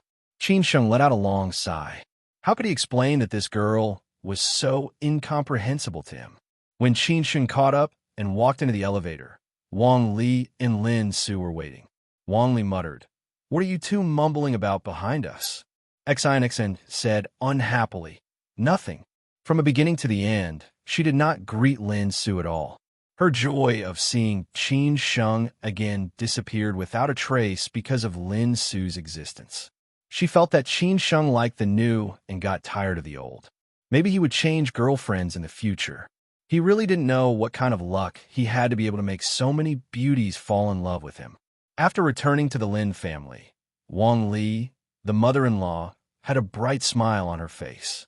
After asking Lin Su to sit down, she asked Xin to serve tea and then ran into the kitchen to wash the fruits. Auntie, please take a seat. Let me do it. Lin Su stood up politely and followed her to the kitchen. Wang Li asked Qin Sheng to hold on to Lin Su and make her sit on the sofa obediently. After pouring water for Lin Su and Qin Sheng, Xin turned on the television and then lowered her head to play with her phone, completely ignoring Qin Sheng and Lin Su. Lin Su looked at Qin Sheng in confusion. Qin Sheng sighed helplessly and signaled her to ignore him. This was her problem. Of course, Lin Su would not stick her face to a cold butt. Moreover, Xin was much younger than her. After Wang Li came out with the fruits, she started chatting with Lin Su. She asked how Lin Su and Qin Sheng got to know each other, what she was doing now, where her family was, and so on. She was quite satisfied with the answers. Lin Su, I didn't expect us to be from the same family. Seems like Qin Sheng and the Lin family are quite related. He was probably from our Lin family in his previous life, Wang Li said half-jokingly. Lin Su covered her mouth and smiled. Auntie, this might be Qin Sheng's fate. Lin Su, I can see that you are not from an ordinary family. Our Lin family used to be quite good in Xin. Later on, something happened. I don't know if Qin Sheng told you about it. I just don't know if your family is satisfied with Qin Sheng. Does he have any requests? Wang Li was a little worried. Their current situation was not good. They could only live an ordinary life. However, if Qin Sheng and Lin Su got married, they would definitely have to face a lot of practical problems. For example, they would have to buy a house and a car in Hangzhou or Shanghai. The housing prices there were far from what Xi'an could compare with. They would have to sell their house in Xi'an to pay for these expenses. Old Lin was still in prison, and Qin Sheng was an orphan. She had to worry about these things. Hence, Wang Li was happy and worried at the same time. Lin Su knew what Wang Li meant. She pursed her lips and smiled. Auntie, our family is very satisfied with Qin Sheng. He doesn't have any requests. I'm willing to work hard with him. That's good. That's good, Wang Li said happily. Then, she took out a red packet from her pocket. She had prepared this red packet for a long time. In the past, every time Su Qin came to the Lin family, she and old Lin would secretly give her money. However, it was different now. This was Qin Sheng bringing his girlfriend home to meet his parents. According to Xi'an's rules, he had to give her a red packet. The last time Han Bing came, Wang Li thought that she was Qin Sheng's girlfriend. She wanted to give her a red packet, but was stopped by Qin Sheng. This time, Qin Sheng had already said that she was his girlfriend. Hence, she did not ask him. She secretly wrapped it when she went to wash the fruits. Lin Su, this is a little gift from Annie. Take it. It's not much money. It's for good luck. Wang Li stuffed the red packet into Lin Su's hands. Lin Su quickly rejected. Auntie, I can't take this. Lin Su, these are the rules. You have to take it. Don't think it's too little, Wang Li said without anger. Lin Su looked at Qin Sheng. Qin Sheng nodded slightly. Lin Su then took the red packet and said, Thank you, Annie. Then, Lin Su opened her suitcase and took out all the gifts. She said, Auntie, these are all gifts for you and Xin Xin. They're also my gift. Thank you, Auntie. Wang Li quickly took it. No matter how expensive or heavy the gifts were, the feeling was naturally different. Xin Xin, who had been playing with her phone, rejected directly, I don't want it. Her words made the harmonious atmosphere turn awkward in an instant. Child, what are you doing? Wang Li immediately reprimanded. Xin Xin was too lazy to explain. She stood up directly and said, I'm sleepy. I'll sleep first. You guys talk. She did not give Lin Su any face at all. She also did not care about the existence of Qin Sheng and Wang Li. Wang Li was very angry, but she still explained, This girl has been in a bad mood recently. We don't need to care about her. Qin Sheng said with a gloomy face, Lin Su, you chat with Annie first. I'll go in and see Xin Xin. Lin Su nodded and continued to chat with Annie Wang. Qin Sheng walked to the door of Xin Xin's room.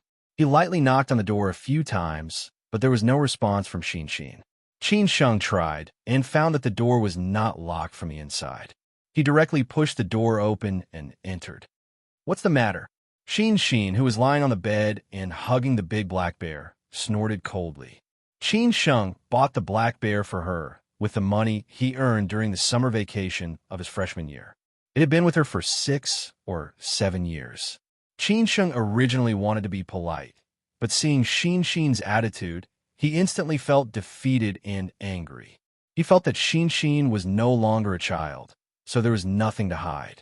He directly said, If you're dissatisfied with me, I won't blame you for anything you do because you are my sister.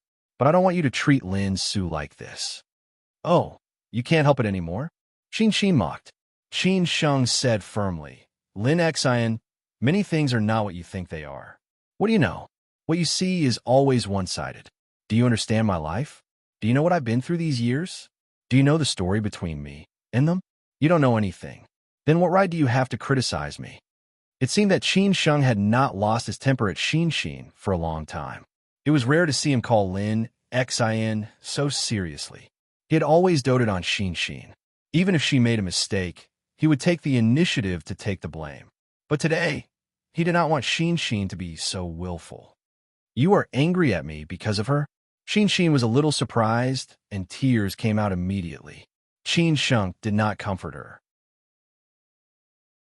Instead, he continued, Do you know that the woman sitting on the sofa outside was by my side during the 2 lowest points of my life? Do you know why I disappeared for the past 6 months? Because I had a trip to the gates of hell. It was she who stayed by my side for the past 6 months, from the hospital to Hefei, from Hefei to Xiamen, from Xiamen to Hangzhou. Without her, I might be a useless person. For me, she broke with the whole family. For me, she gave up everything in her life. I can let anyone down, but I can never let her down. Brother, what do you mean? Explain to me clearly. What on earth have you been through in the past 6 months? Xin was stunned by Qin Sheng's words, especially when he heard that he had a trip to the gates of hell and that he might be a useless person. Qin Sheng shook his head and said, You will know one day. I only hope that you can understand me. After saying that, Qin Sheng sighed and turned to leave the room, leaving Xin Xin behind with red eyes. She really wanted to chase after him and ask him, but she was afraid that her mother would know. Then, her mother would be sadder and more worried than her. Until then, Xin Xin did not leave the room. Lin Su and Qin Sheng had been chatting with Qin Sheng. When they were almost done, Wang Li stood up embarrassedly. Then, she called Qin Sheng into the room and asked, Qin Sheng, how is Lin Su going to sleep tonight? Qin Sheng said without blushing, Auntie, she's my girlfriend. You rascal, you are so thick-skinned. Qin Sheng's straightforward reply made Wang Li a little embarrassed. Then, Wang Li went in the room to clean up for Qin Sheng and Lin Su. After she was done, she came out and said to Lin Su and Qin Sheng, who were on the sofa, "Lin Su, Annie's going to rest now. You guys should sleep early too. Don't talk too late." Wang Li's words made Lin Su extremely shy, but she still braced herself and said, "Okay, Auntie, good night." After Wang Li walked into the room, Lin Su hammered Qin Sheng's chest and said, "How am I going to see them tomorrow?"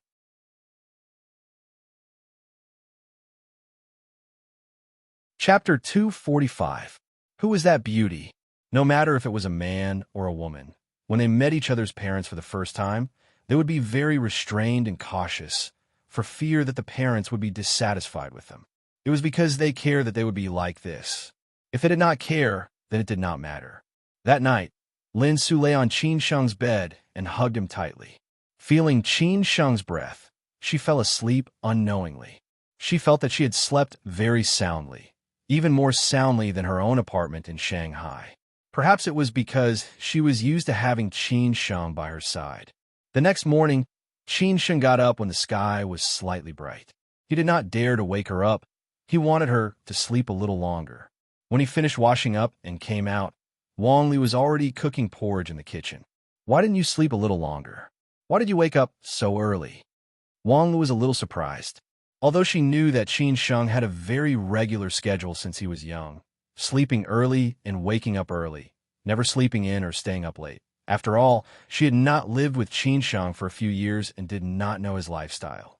Qin Sheng said with a smile, "To accompany you out for a walk." Wang Li would take a walk by the South Lake every morning and evening, unless it was windy, rainy, bad weather, or she had something to do. When the Lin family fell behind, her fate changed. Fortunately, Qin Sheng and Xin Xin had grown up. Otherwise, it would have been too difficult for her to take care of the two children by herself. "Okay, I'll only cook some porridge.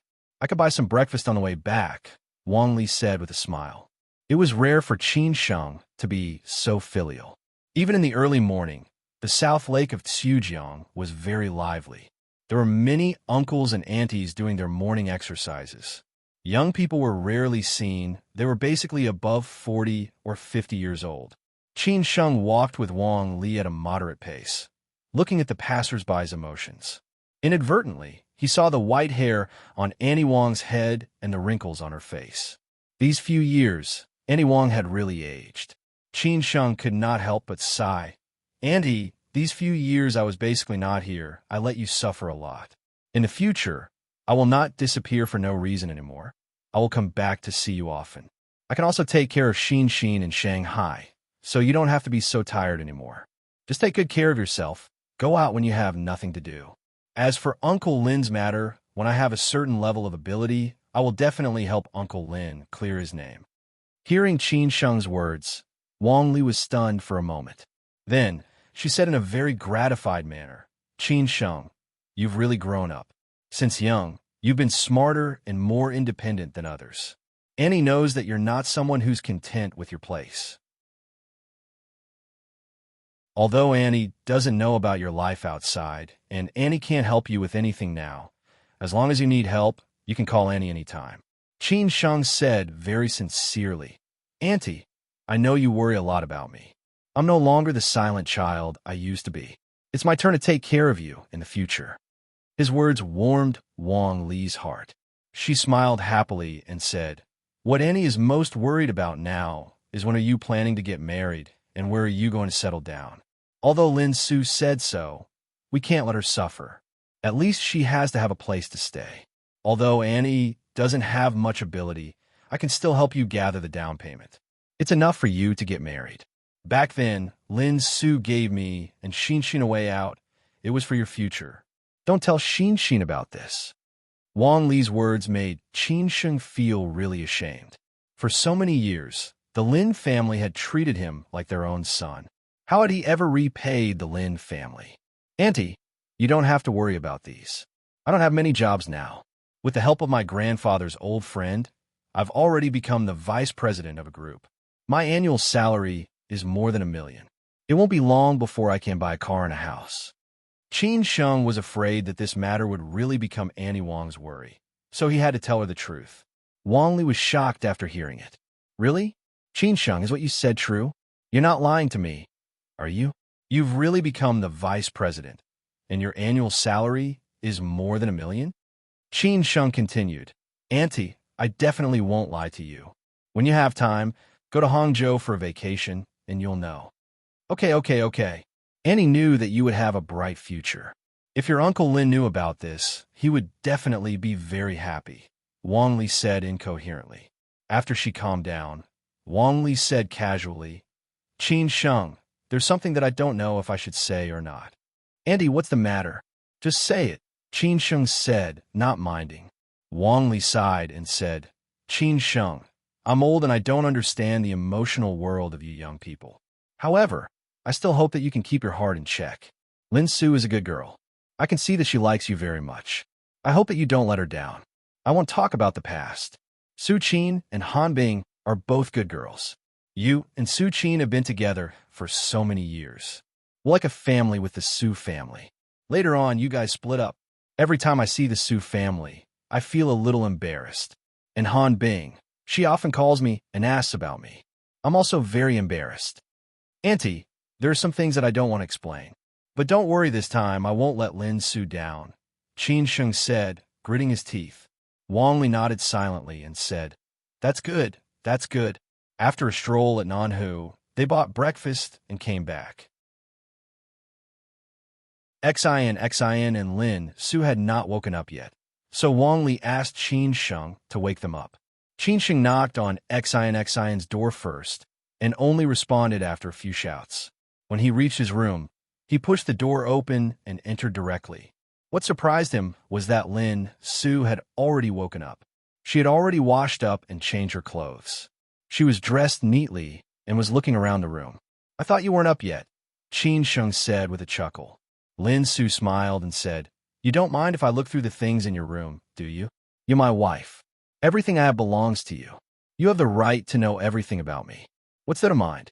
Qin Sheng said happily. Lin Su said thoughtfully, You used to look quite young and inexperienced. Now you become a wily old fox. I didn't expect Hao Lei to be quite handsome in high school.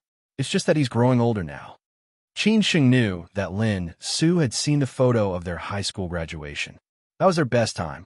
At that time, they were still very childish and were not polluted by the impetuous society. Unfortunately, things were still the same now, but people had changed. Everyone was once young, and no one is a teenager anymore, Qin Sheng said with a sigh. Lin Su walked towards Qin Sheng slowly and said, Isn't there a popular saying recently?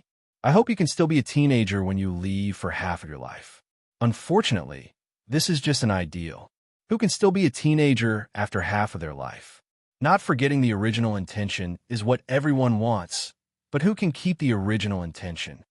If I didn't know better, I would think that you graduated from the philosophy department. Qin Sheng was very sad after hearing this, but he did not want to be sad and could only tease her. Who's that beauty? Lin Su suddenly asked without warning. Qin Sheng was stunned subconsciously and then replied very honestly. First love, Su Qin. You are honest, Lin Su said with a sly smile, but I don't mind your past. The more people who like you, the better my taste is, and it also shows that I am luckier than them. Are you still in contact with each other now? Lin Su did not play cards according to the routine at all. They were chatting happily at the beginning, but the last sentence directly changed the topic back to the previous one. Qin Sheng's mood was in a mess. He stared at Lin Su and said, I met her twice in Shanghai last year and have not contacted each other since then. Oh, she's in Shanghai, Lin Su said thoughtfully. Qin Sheng was really afraid that Lin Su would continue to be persistent, so he quickly pulled Lin Su and said, Hurry up, Annie is waiting for us to eat breakfast. Qin Sheng's excuse was very good, and it made Lin Su come back to her senses in an instant. After all, nothing was important now. The most important thing was to coax her mother-in-law. When Lin Su and Qin Sheng just came out, they met Xin, who had just gotten up. Xin smiled at Lin Su and said, Sister, good morning. Qin Sheng and Lin Su were both stunned. They looked at each other and did not know what was going on. Before they came back to their senses, Xin had already walked to the dining room. Such a sumptuous breakfast. Thank you, Auntie. After Lin Su walked to the living room, she directly flattered her mother-in-law. However, the breakfast was indeed sumptuous. There were buns, fried dough sticks, soy milk, porridge, pickles, and fruits. Wang Li had prepared a lot of them. Wang Li said happily, "This child, she really knows how to talk. Hurry up and sit down. I guess you're all hungry." After they sat down, they chatted casually. Lin Su took the initiative to invite Xin. Xin, I heard from your brother that you will only start school in a few days. Why don't you go with us the day after tomorrow? We will go to Hangzhou to play for 2 days first. Then we will return to Shanghai. You all have to work. Don't let her bother you, Wang Li said very tactfully. Lin Su smiled and said, Auntie, it's okay. I'm not busy with work. I could just take a few days off and bring Xin around. After all, Hangzhou is a good city. How about this? Auntie, you come with us. After hearing this, Wang Li shook her head and said, Auntie, I appreciate your kindness. Unfortunately, I still have to work. When you get married and have children, I will go over to carry your children. After hearing this, Lin Su directly blushed and did not know how to reply. Qin Sheng, who was beside her, could not help but snigger. Lin Su was so angry that she used her foot to step on him under the table. Mom, I have a few classmates in Hangzhou. I can go find them and then go back to school together. Xin really wanted to go to Hangzhou to play. She had been in Xi'an for the whole summer vacation and was almost moldy.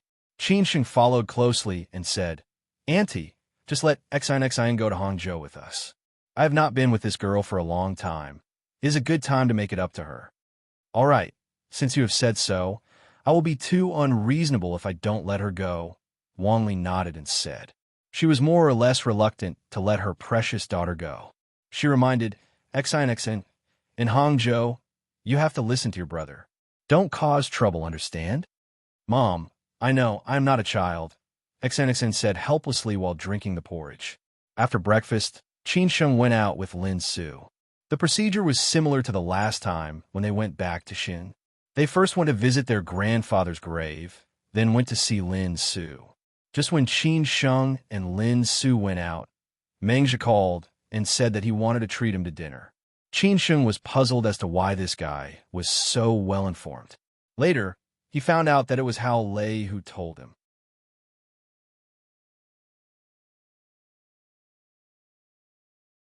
Chapter 246. Definitely. Mengzhi and Hao Lei were different in temperament. Hao Lei was the kind of big boy who valued loyalty when he was in junior high school. He often fought with gangsters outside. Mengzhi was the kind of scholar who made progress in his studies, but he knew how to conduct himself. He was very clear about his position in this small circle, and he was often the peacemaker. In recent years, everyone had changed. After Hao Lei came back from training in the army, he became low-key and serious. Mengzhi came back from college in Beijing. Maybe it was because he was going to get married soon, or maybe it was because he had experienced a few years in society. He became more sophisticated. No one could not change, but they gradually adapted to this society.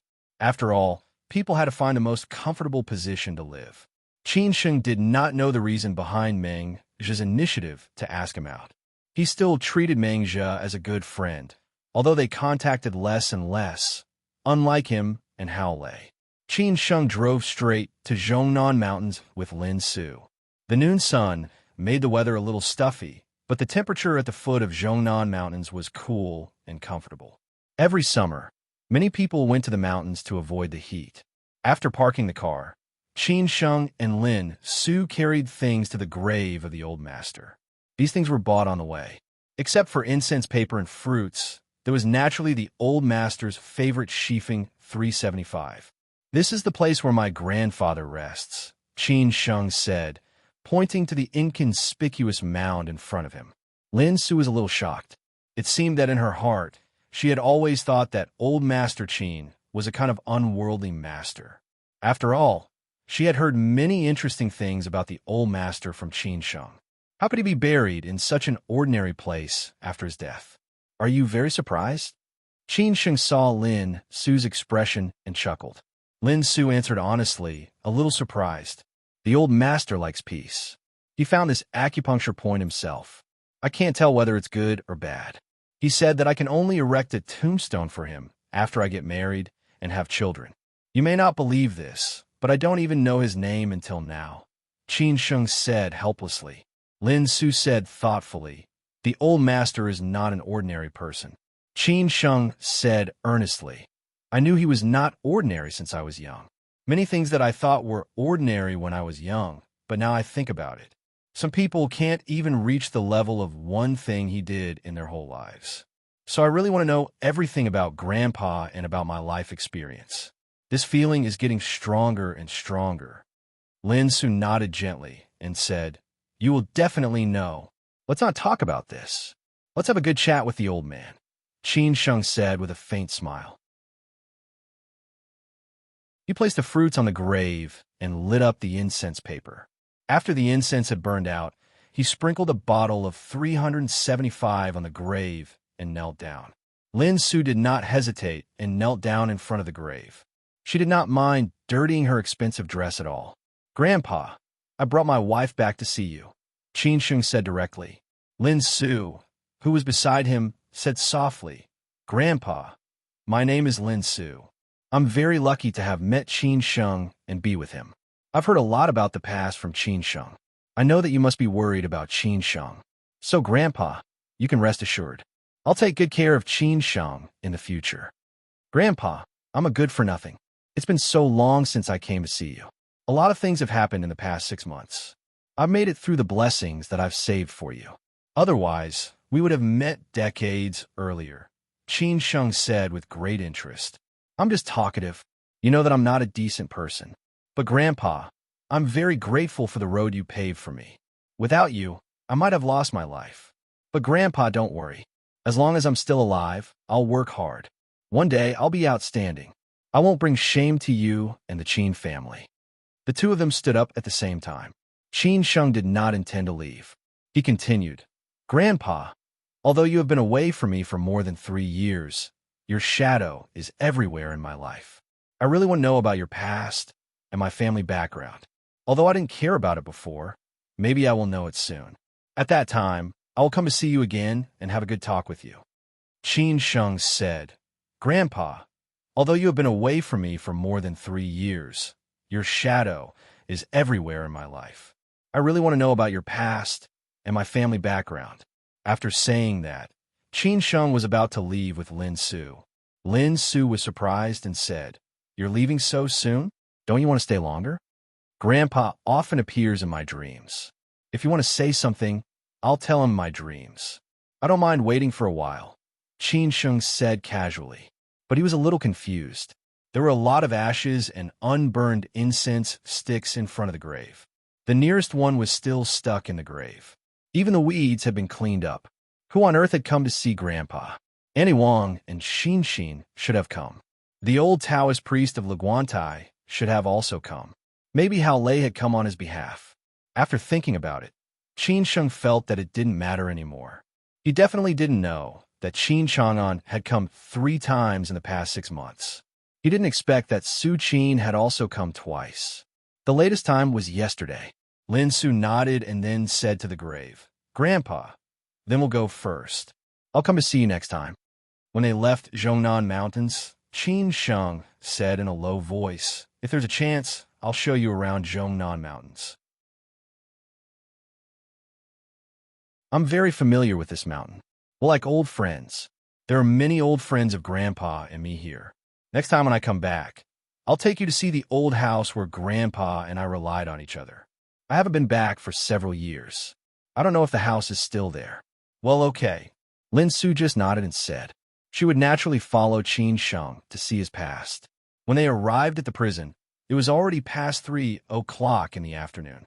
Qin Sheng and Lin Su didn't wait for long before Uncle Lin came out.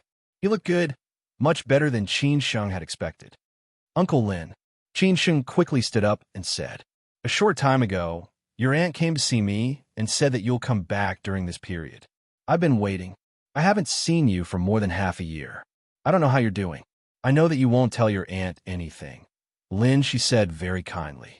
He didn't have any imposing manner in the past, leaving only a calm smile.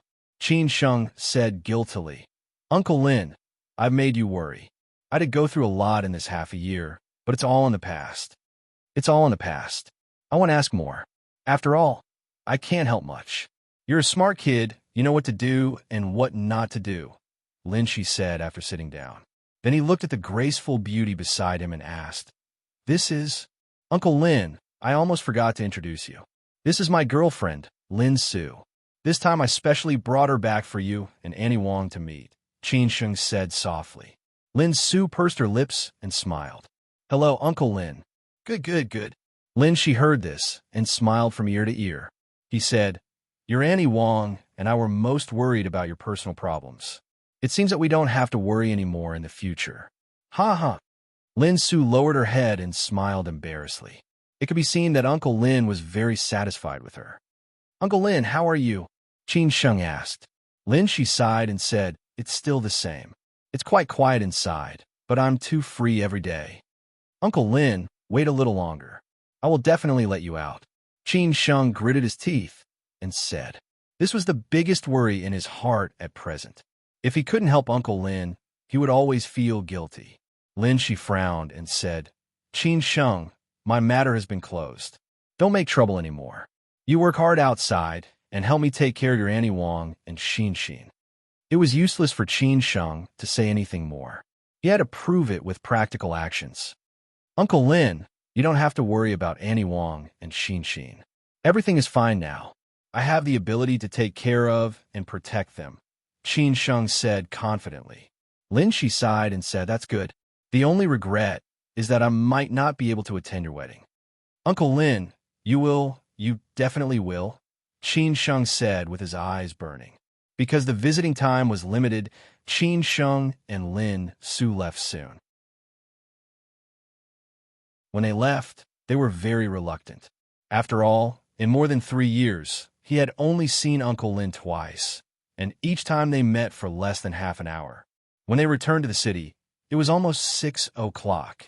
Qin Sheng had already told Annie Wong in advance that he would not go home for dinner at night. He was going to have a gathering with some old friends. Wang Li also understood it, so she did not say anything. This time, the place for dinner was not chosen by Wu Hao and Zhao Xian, but by Meng Zhe. It was not a high-end restaurant, but a barbecue stall that they used to come to often. It was located next to the Huaran Wanjia Square on Yintan North Road. The small bamboo stick barbecue in the Sea of Bamboo in South Chuan was their favorite. Meng Zhe, Wu Hao, and Zhao Xian arrived in advance. They ordered a plate of edamame and peanuts and waited for Qin Sheng while drinking Bing Feng. Zhao Xian was very nervous and said, Lao Meng, do you think Big Brother will directly turn around and leave when he sees us? No, Big Brother is not such a person, Meng Zhe said very confidently. Wu Hao narrowed his eyes and said, What happened last time was our fault. Today, we sincerely apologize to him. If he still cares about our brotherhood, he will definitely forgive us. As for what happens in the future, it depends on what we do. If he doesn't care, then forget it. Zhao Xian gritted his teeth and said, Anyway, this is the only time. I don't want to lose face. Although Meng Zhe looked calm, he was actually more uneasy than the other two people. He knew more about Qin Sheng's affairs than Zhao Xian and Wu Hao.